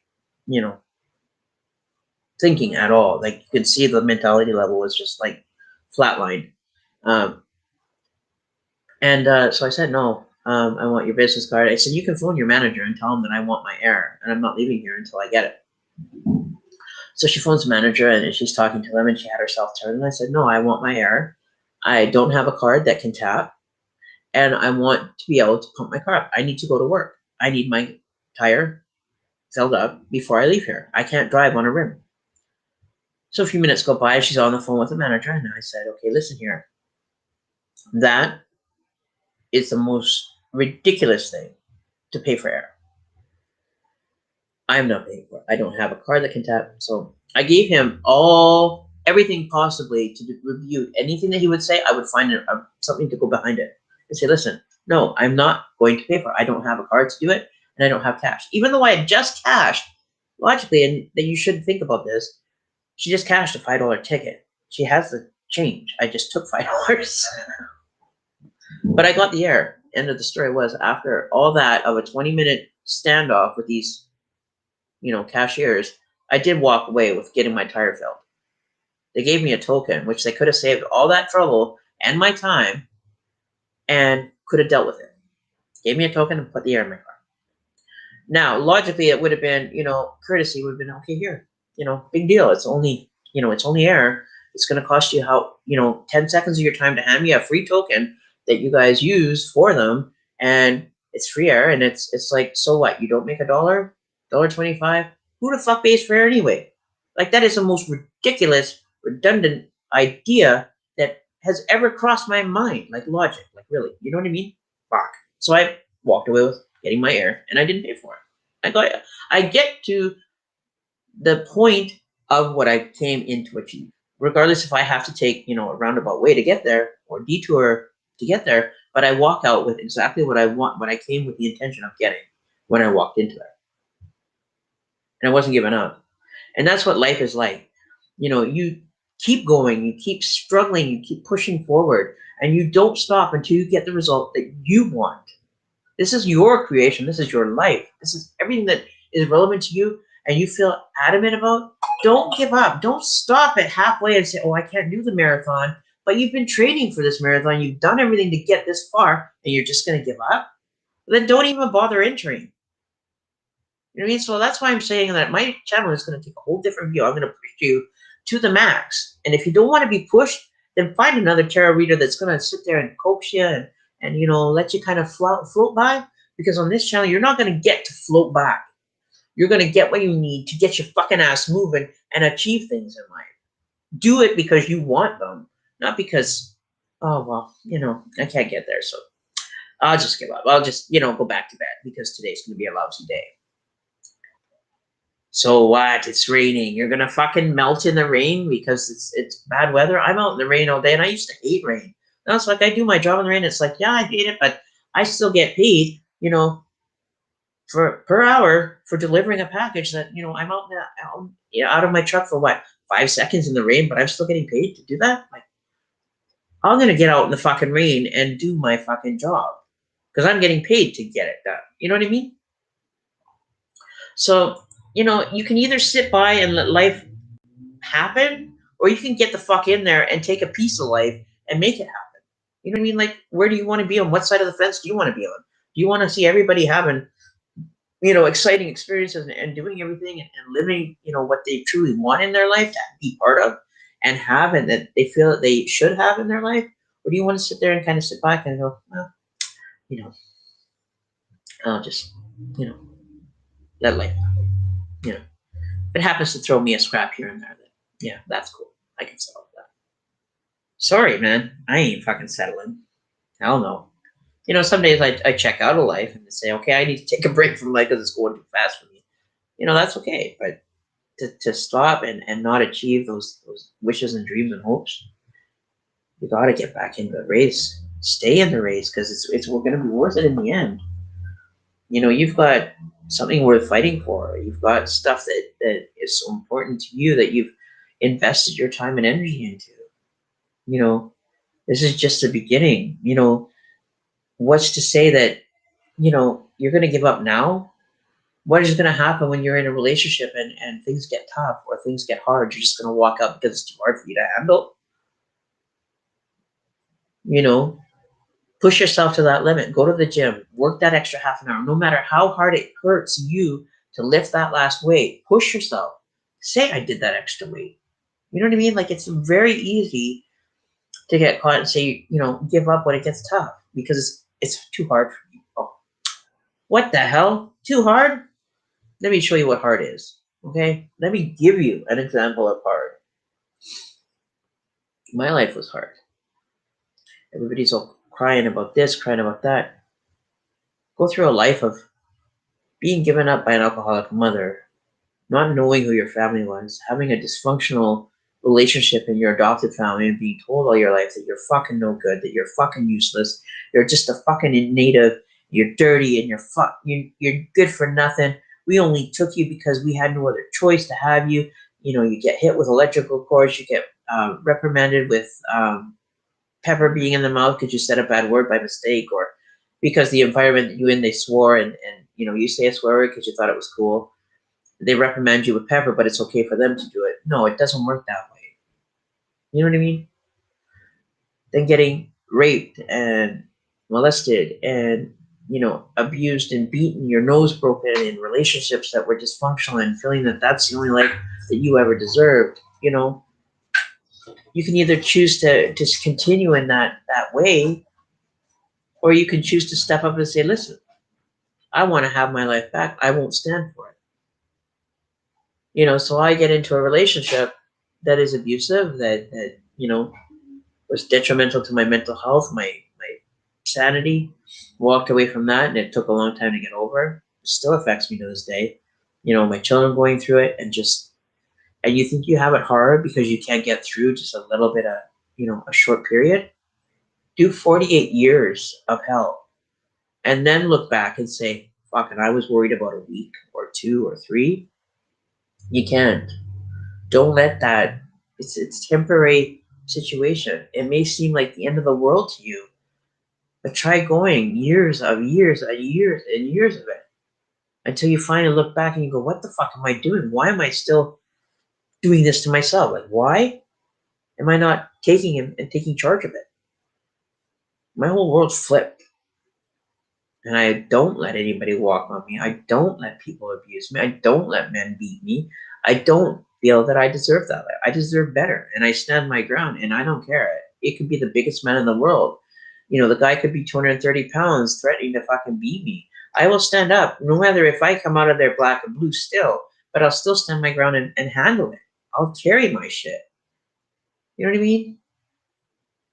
You can't let the little hiccups in life kind of slow you down, or the speed bumps. They're just a temporary glitch. But if you let your environment kind of take it, then what's the point in even starting in the first place? You got this far. You're just going to throw that, that first place prize away because you might come in second. Right? So either grab it and say, okay, I'm here for the ride. I already paid for the fucking ticket. You're going to get out of the line that you've been waiting in for 3 hours and step out when you're like 2 people away from getting on that ride of a lifetime. And you're just going to say, oh, I'm just going to throw it away and whatever I invested in it and say, fuck it. Or you're going to get on the ride and ride it and say, fuck, I had a fucking wild time. It's your choice. You can either step back and let the other people, continue to pass you by. No, I don't know if I want to do it yet. I don't know if I want to do it yet. That's okay. If you want to just kind of take a step back and kind of, see how it goes first for a little while, that's fine. But sooner or later, you're going to have to get in there and say, hey, time to get in the game and play. And say, no, I'm going to push myself to the limit. I'm going to step up to a plate. I'm going to fucking hit it out of the park. Otherwise, you're just watching everyone achieve their shit, and you could have been part of that. You could have been having that. Don't live your life on a regret or a negative thought that you could have, should have, would have, because it's no fun. You can still make that shoulda, coulda, woulda into something. I should have done this. Well, you can change it and do it now. I should have done this. I could have done that. Well, do it now because you still have an opportunity. You're still living. You still have it right here. Make it happen. What's stopping you, right? If you have to step out of it for a little while, just kind of take a break to kind of catch your breath again, then do that. That's perfectly okay. Don't run yourself into the ground, but step back and just kind of refocus. Step out and say, okay, I need to take a break. I got to rest my muscles for a minute, but I'm not giving up. I'm going to run this marathon no matter how much it kills me and how much. But the adrenaline and the rush that you'll feel when you finish and you cross out and you're like, I did it. I made it. It's going to be like, and I was worried. Like it just kind of fades after that. It's like, what was I worried about? You know what I mean? You're going to be okay. Right? So don't give up until you get the end result that you were seeking when you walked into that. If you're walking in there to get a result, don't stop until you get the answer that you are seeking. Because you already know what answer you're willing to accept. What you want to accept in your life and what you want to have in your life. You know already prior to the experience of what you expect at the end of that experience. So don't stop until you get what you want out of that experience. Or don't step into the experience at all. Don't let fear be your best friend. Because fear will keep you, it'll keep you down. It'll keep you right where it wants you. Every time it'll be your buddy. It'll be your best friend. You'll become so close with that. Fuck that. I don't have time for fear. I don't have time for it. Get the fuck away from me. I'm on my own. I don't know. Mind you, I still have some fears to get over, like jumping out of a plane and heights and stuff like that. Coming to learn about my past lives, about being thrown off a building when I was in a relationship with someone and somebody pushed me off a building. That's why I have a fear of heights. And I have a fear of water drowning. And then I had, in my past life, I was told that I was a survivor of the Titanic. I don't know if I ever was, but I also had this experience of being in California. I went into the ocean and ended up getting caught in the undertow of a wave and was underwater for, a good 10, 15 seconds. That's a long time. And it freaked me out. I panicked. So I have a fear of drowning, so those are things that, are the result of an experience that I didn't expect it to turn out that way, but, I still took the experience and took it on. You know what I mean? I didn't step back and say, no, I'm not going to do it. But use your common sense when you do it. Don't jump out of a plane without a parachute. Make sure your parachute's packed if you're wearing a parachute. Just logic and common sense goes a long way. You'd be amazed, right? You know what I mean? So you can choose to, step out of it for a minute and just say you just need to refocus and be straight up with him and say, I need to just kind of step back. I'm not saying I'm quitting. I just need to kind of refocus and get myself back into the game. I need to have, a timeout for a minute, just to kind of get your focus back on things, So, but if you feel it's too much and it's more than you could chew, then be straight up. Say, no, this experience is just too much for me. I can't handle it. It's something that you've come to realize that maybe you can't handle, and it's okay to say I can't handle it. It is too much for me. I'm at my last. If you're running that marathon and you're getting dizzy and your body's like shutting down and you're just like weak and you've fallen down, it's time to quit the marathon. But if you're still okay and you're still coherent to what's going on around you, and that marathon is only 10 meters away, I personally would get my ass up and push myself across that line because it's not far to run. But if your health and everything, your mental stability and everything is in danger, then it's time to kind of reevaluate where this is taking you and how much it's affecting you. On that note, your health is very important, your mentality and everything. But you can handle a lot. Trust me on that one. You can handle a lot. So keep running it. I see, you both are in your energy and you're at your maxes for each other. Well, yeah, no, I'm not saying you got bills, yeah, you get a job, you do work and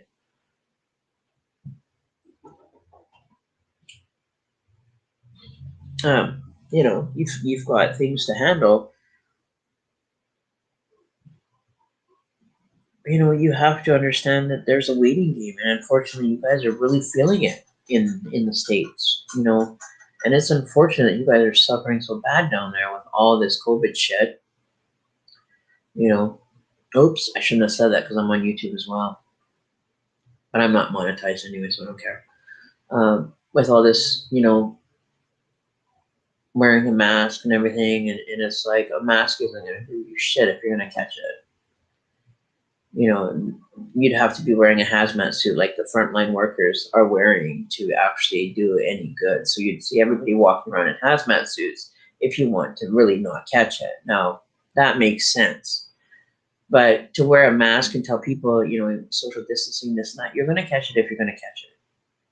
That unless you're walking around with a hazmat suit on, logically look at it yourself. Like, look at it from a big perspective, from the big window. It's not rational. It's not a rational thing. You know, I'm not saying don't do it, don't wear a mask or whatever, but logically think about it. That mask is just, you know, not going to do you any good. You're breathing in carbon monoxide. You're breathing in, you know, things that are unhealthy for you. You know, like when I'm at work, I wear one, but I only wear it when I'm talking to someone, and then I take it off. I don't wear it 24/7 on my face. I only wear it, and even if I was working in a store or somewhere, I would take it down in the meantime because I'm not breathing in carbon monoxide, and that's what you expel when you breathe. You know, if I'm in close range of someone, sure, then I'll put it up, whatever. You know, to satisfy the other person. But logically, you know, if you're gonna catch it, you're gonna catch it.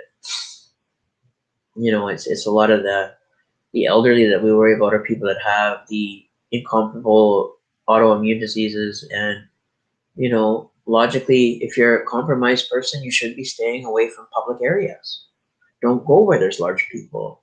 You know, have someone do your shopping. Unfortunately, that's kind of the situation that it's unfortunate, but you do have people around you that can support you and take it and ask and have people do it for you. You know, it's hard to sometimes ask for that assistance, but I know that there's people out there that are willing to do it.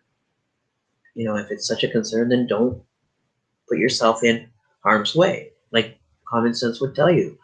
You know, I'm not gonna go in and I see a train coming down a track. I'm not gonna go run and try to outrun the train across that track because I think it's, you know, I need to get to the other side of that track because I'm on an appointment deadline. It's not necessary. Let that train go by because, you know, chances are that train hits you and you ain't making it to no appointment at all. You know what I mean? So don't put yourself in harm's way in the first place. Stay away from large crowds. Don't go into environments where it could be, you know, risky, you know, like these long-term care homes. Don't let people in at all, you know, because you have so many breakouts, you know, make your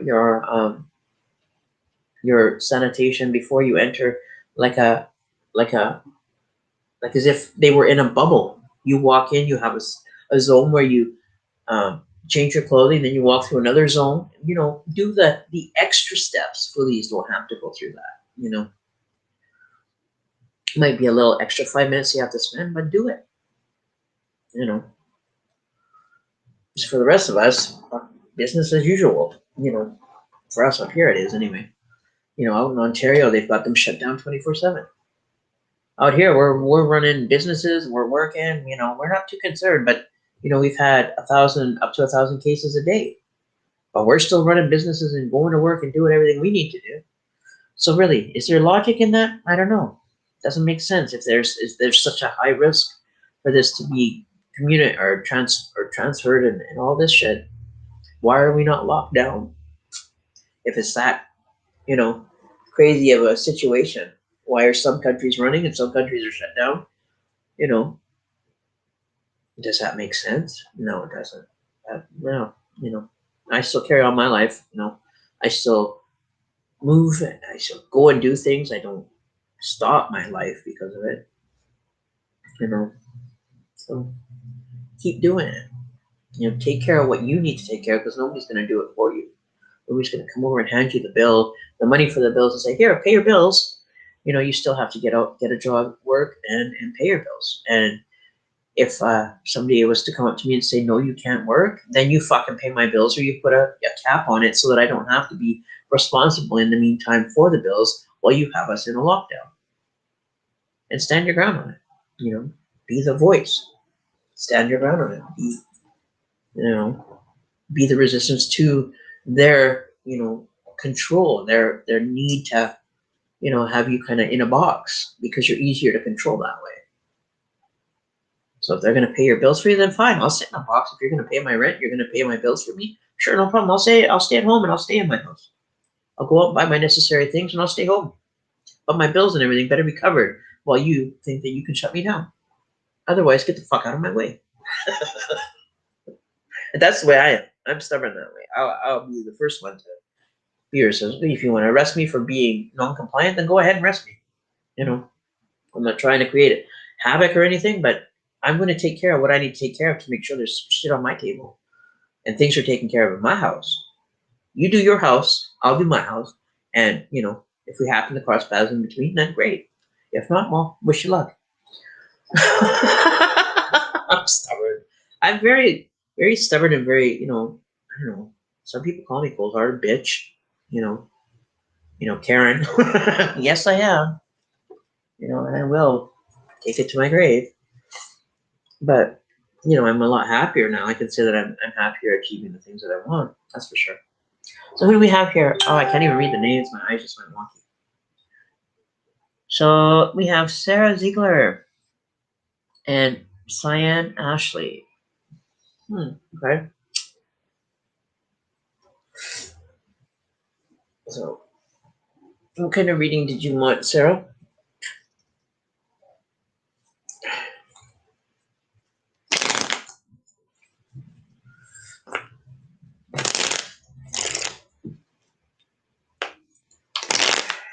So we'll have a gay old time.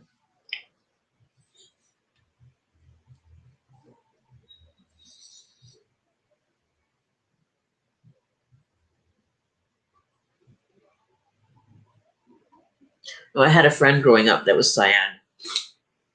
And this girl, when I was growing up, she was in a foster home with me when I was in my teenage years. Her name was Cyan.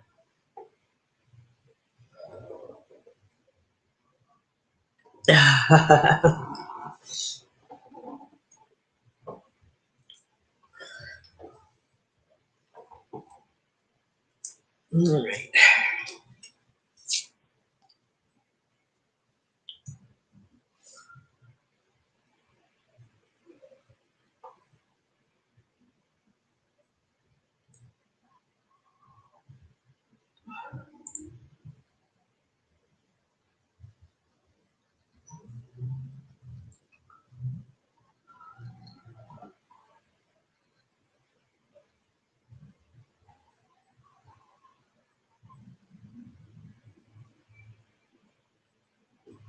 Where were you in foster care? Where are you from, Cyan? I'd be surprised. I'm trying to look at your picture and I can't really see you clearly. But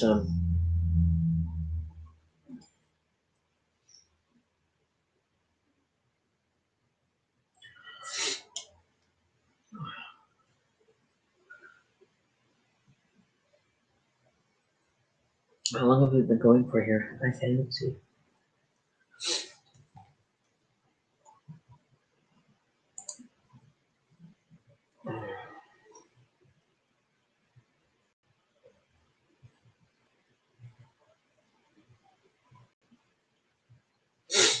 All right, so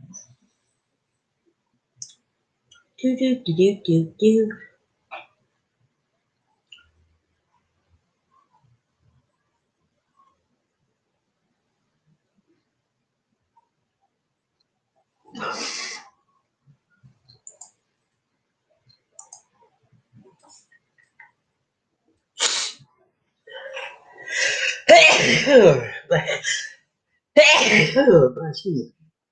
Black chew.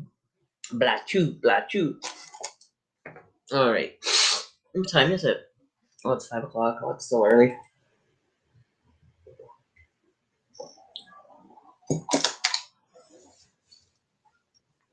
Oh, you know what? I don't even think I shared this to my page. No wonder. You know that? I don't even think I shared it to my page. Hang on a minute here. Where is it? Dum.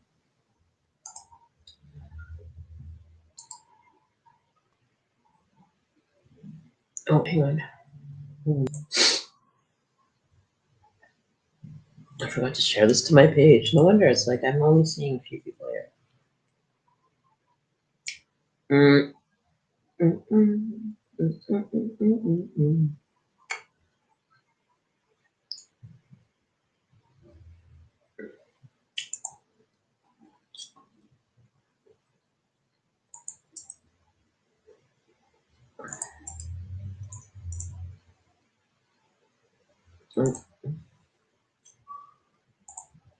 Hang on a minute here.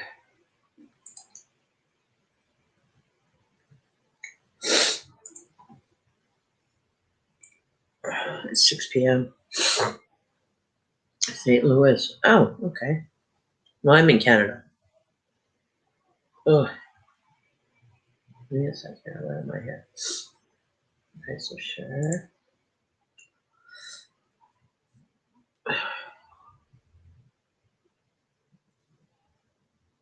It's taking some long share to page. There we go.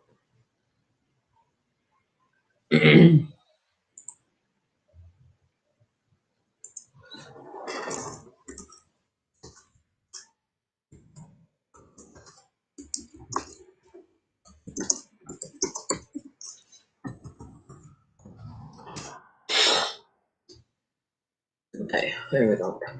I totally forgot to share to my page all this time I've been sitting here, and it's like, that didn't work well.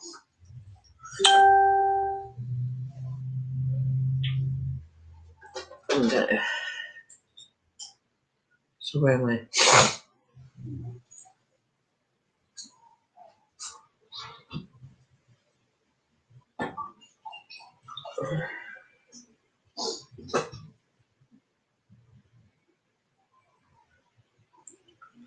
Okay. My nose is stuffed up. Just give me a minute, guys. I'm just going to take a quick break, and I will be right back.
Hey guys, okay, I'm back. So I'm just getting something set up here for you guys. I'm gonna do something different. Next part of the shoe. Just give me a minute.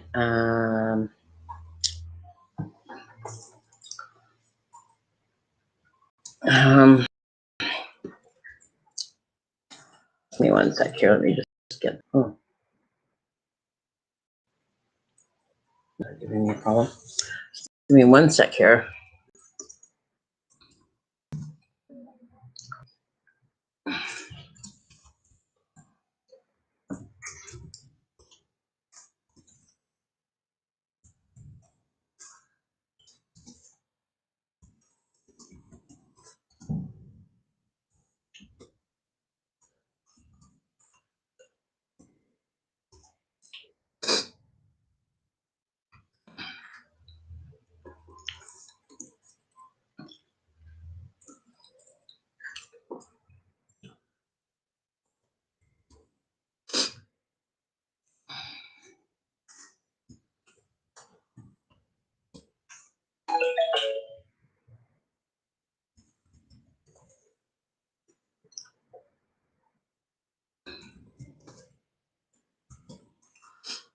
Oops. Here it is.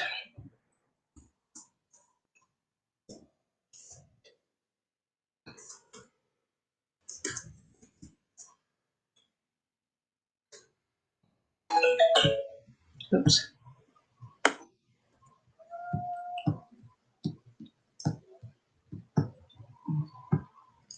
Give me a sec here. Why is it not?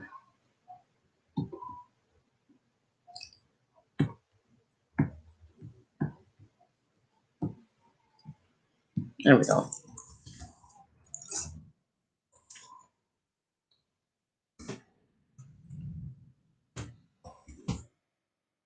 Oops.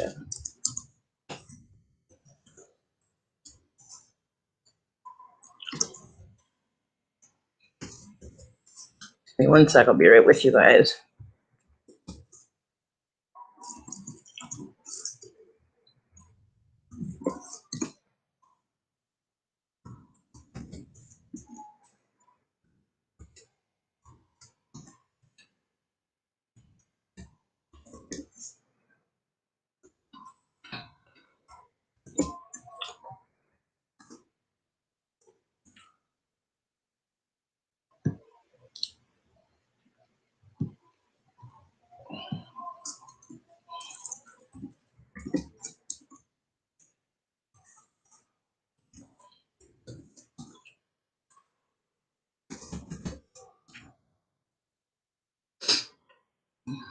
Two, three, and then.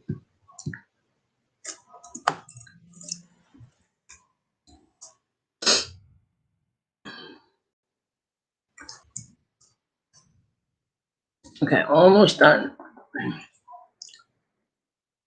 Um.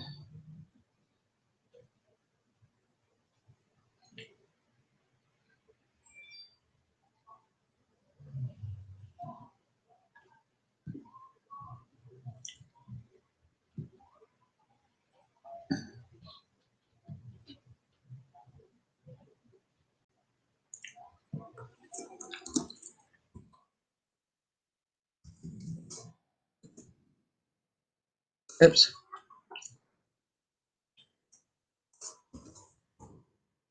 Oops. Okay, let's see.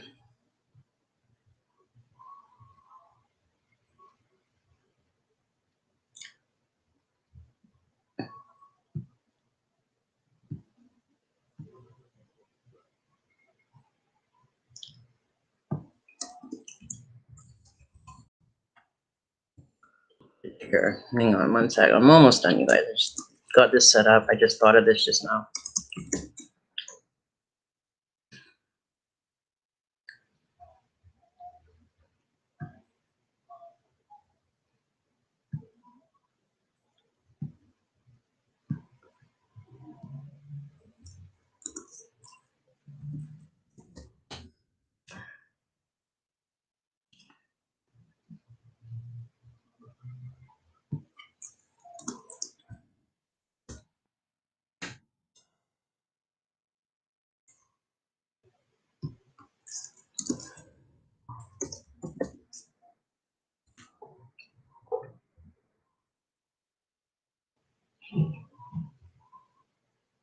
And okay. Let me just give this a shuffle here.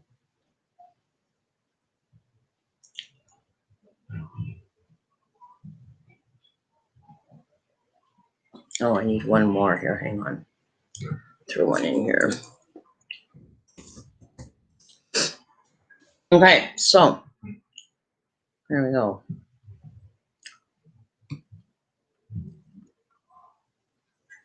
Okay. There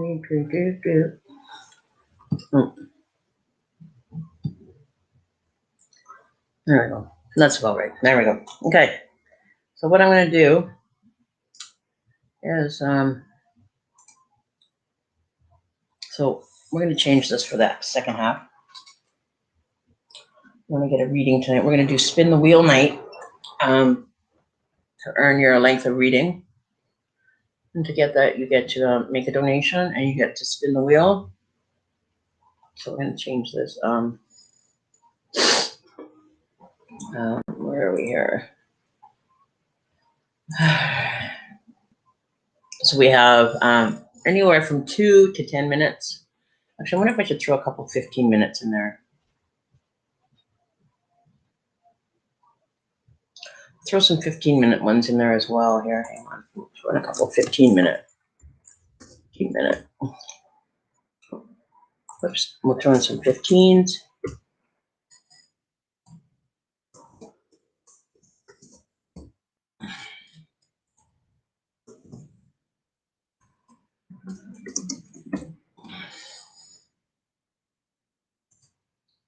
And okay, so let's throw in one more 15 here. Okay, so we have a wheel, and then if you make a donation, you can get anywhere from 2 to 5 minutes, and most of them are 5, 7, and 10 or 15. So if you make a donation, you get to spin the wheel to get your length of donation reading.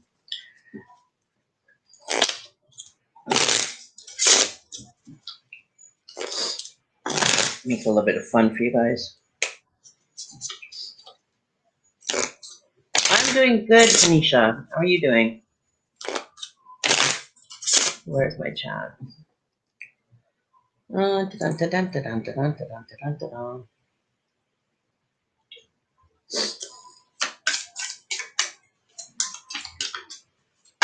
Oops. Okay, so let's see what's going on.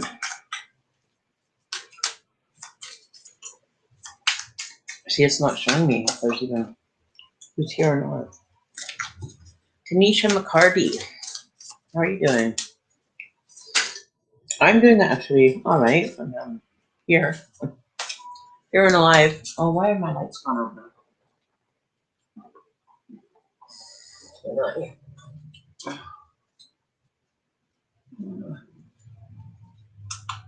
There we go. And the lights are on. So what's new, Tanisha? So I'm going to show you guys the wheel here.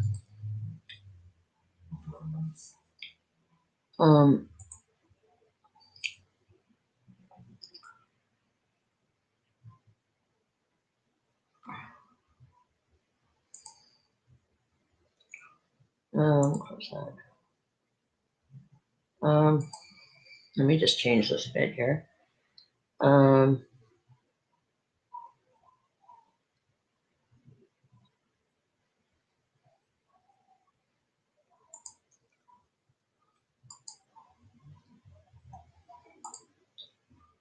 So I'll change that.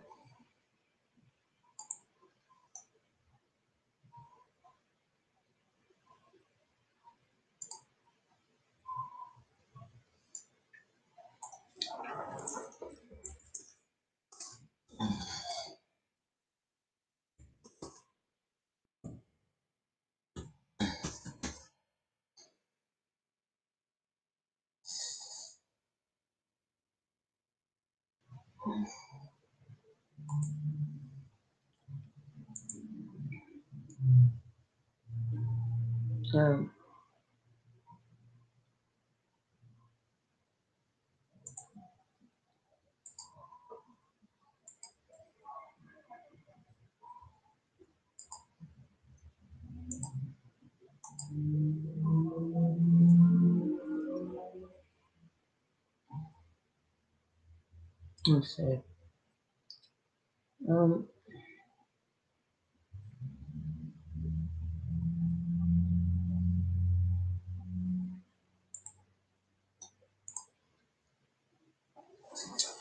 Okay, so I'll show you guys the wheel.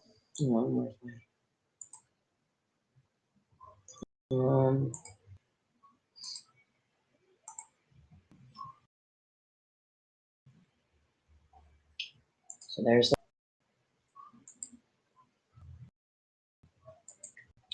Okay, so here you guys go. Just minimize me.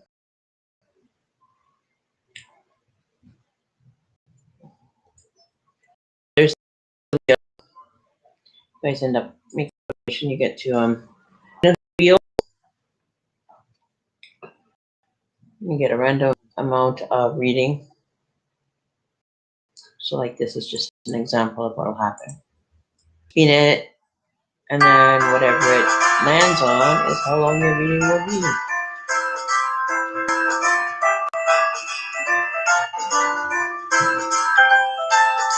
So,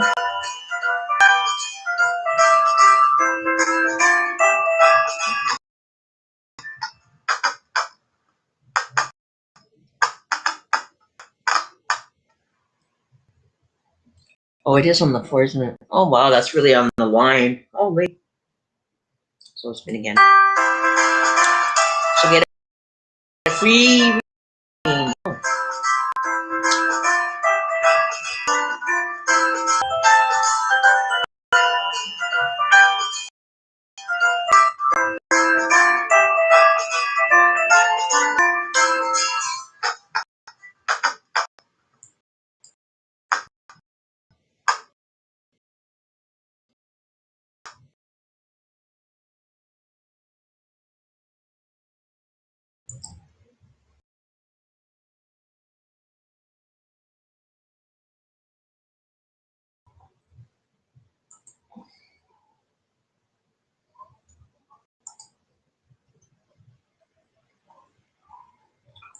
There you go.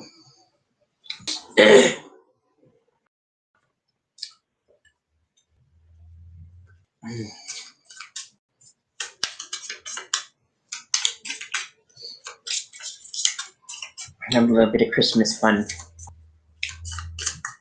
It's been a while since I've done a live stream.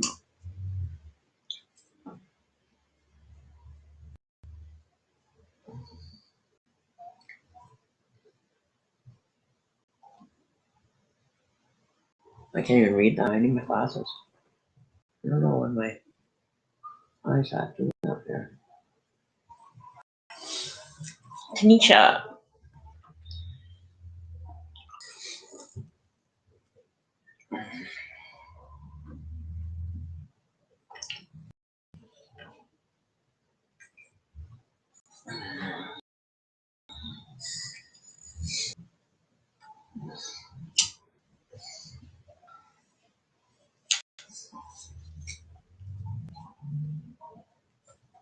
Oh wow. So hopefully everybody's doing okay. Us here.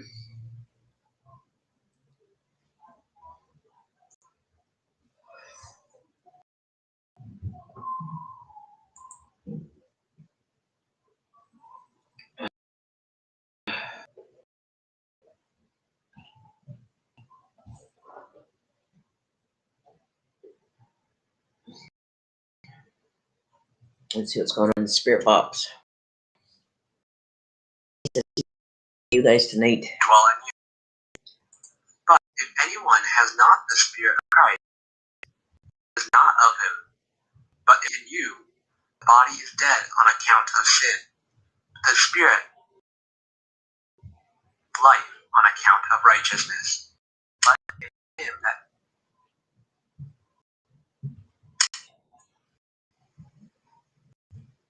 Oh, they were really somebody was having a discussion. surveyors. Oh. Your death to meet the mood. Meet the mood. What mood am I supposed to be in? Meet the mood. Tendencies that bruise upon me. Did I meet? Am I supposed to be in a mood? Oh, my energies. Jonathan Harker. Honesty Love? Okay, let's talk about love. What about love?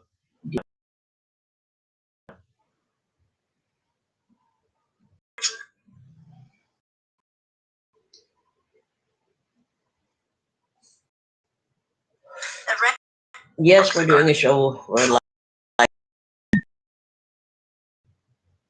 So we're gonna update that. and a man.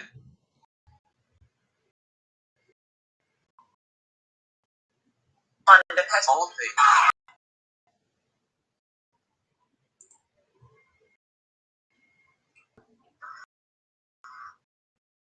Light and shade.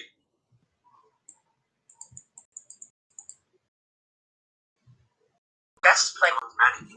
I'm gonna change this.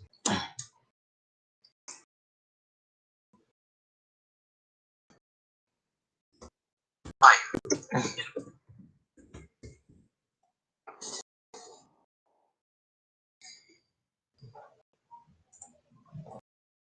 Yeah.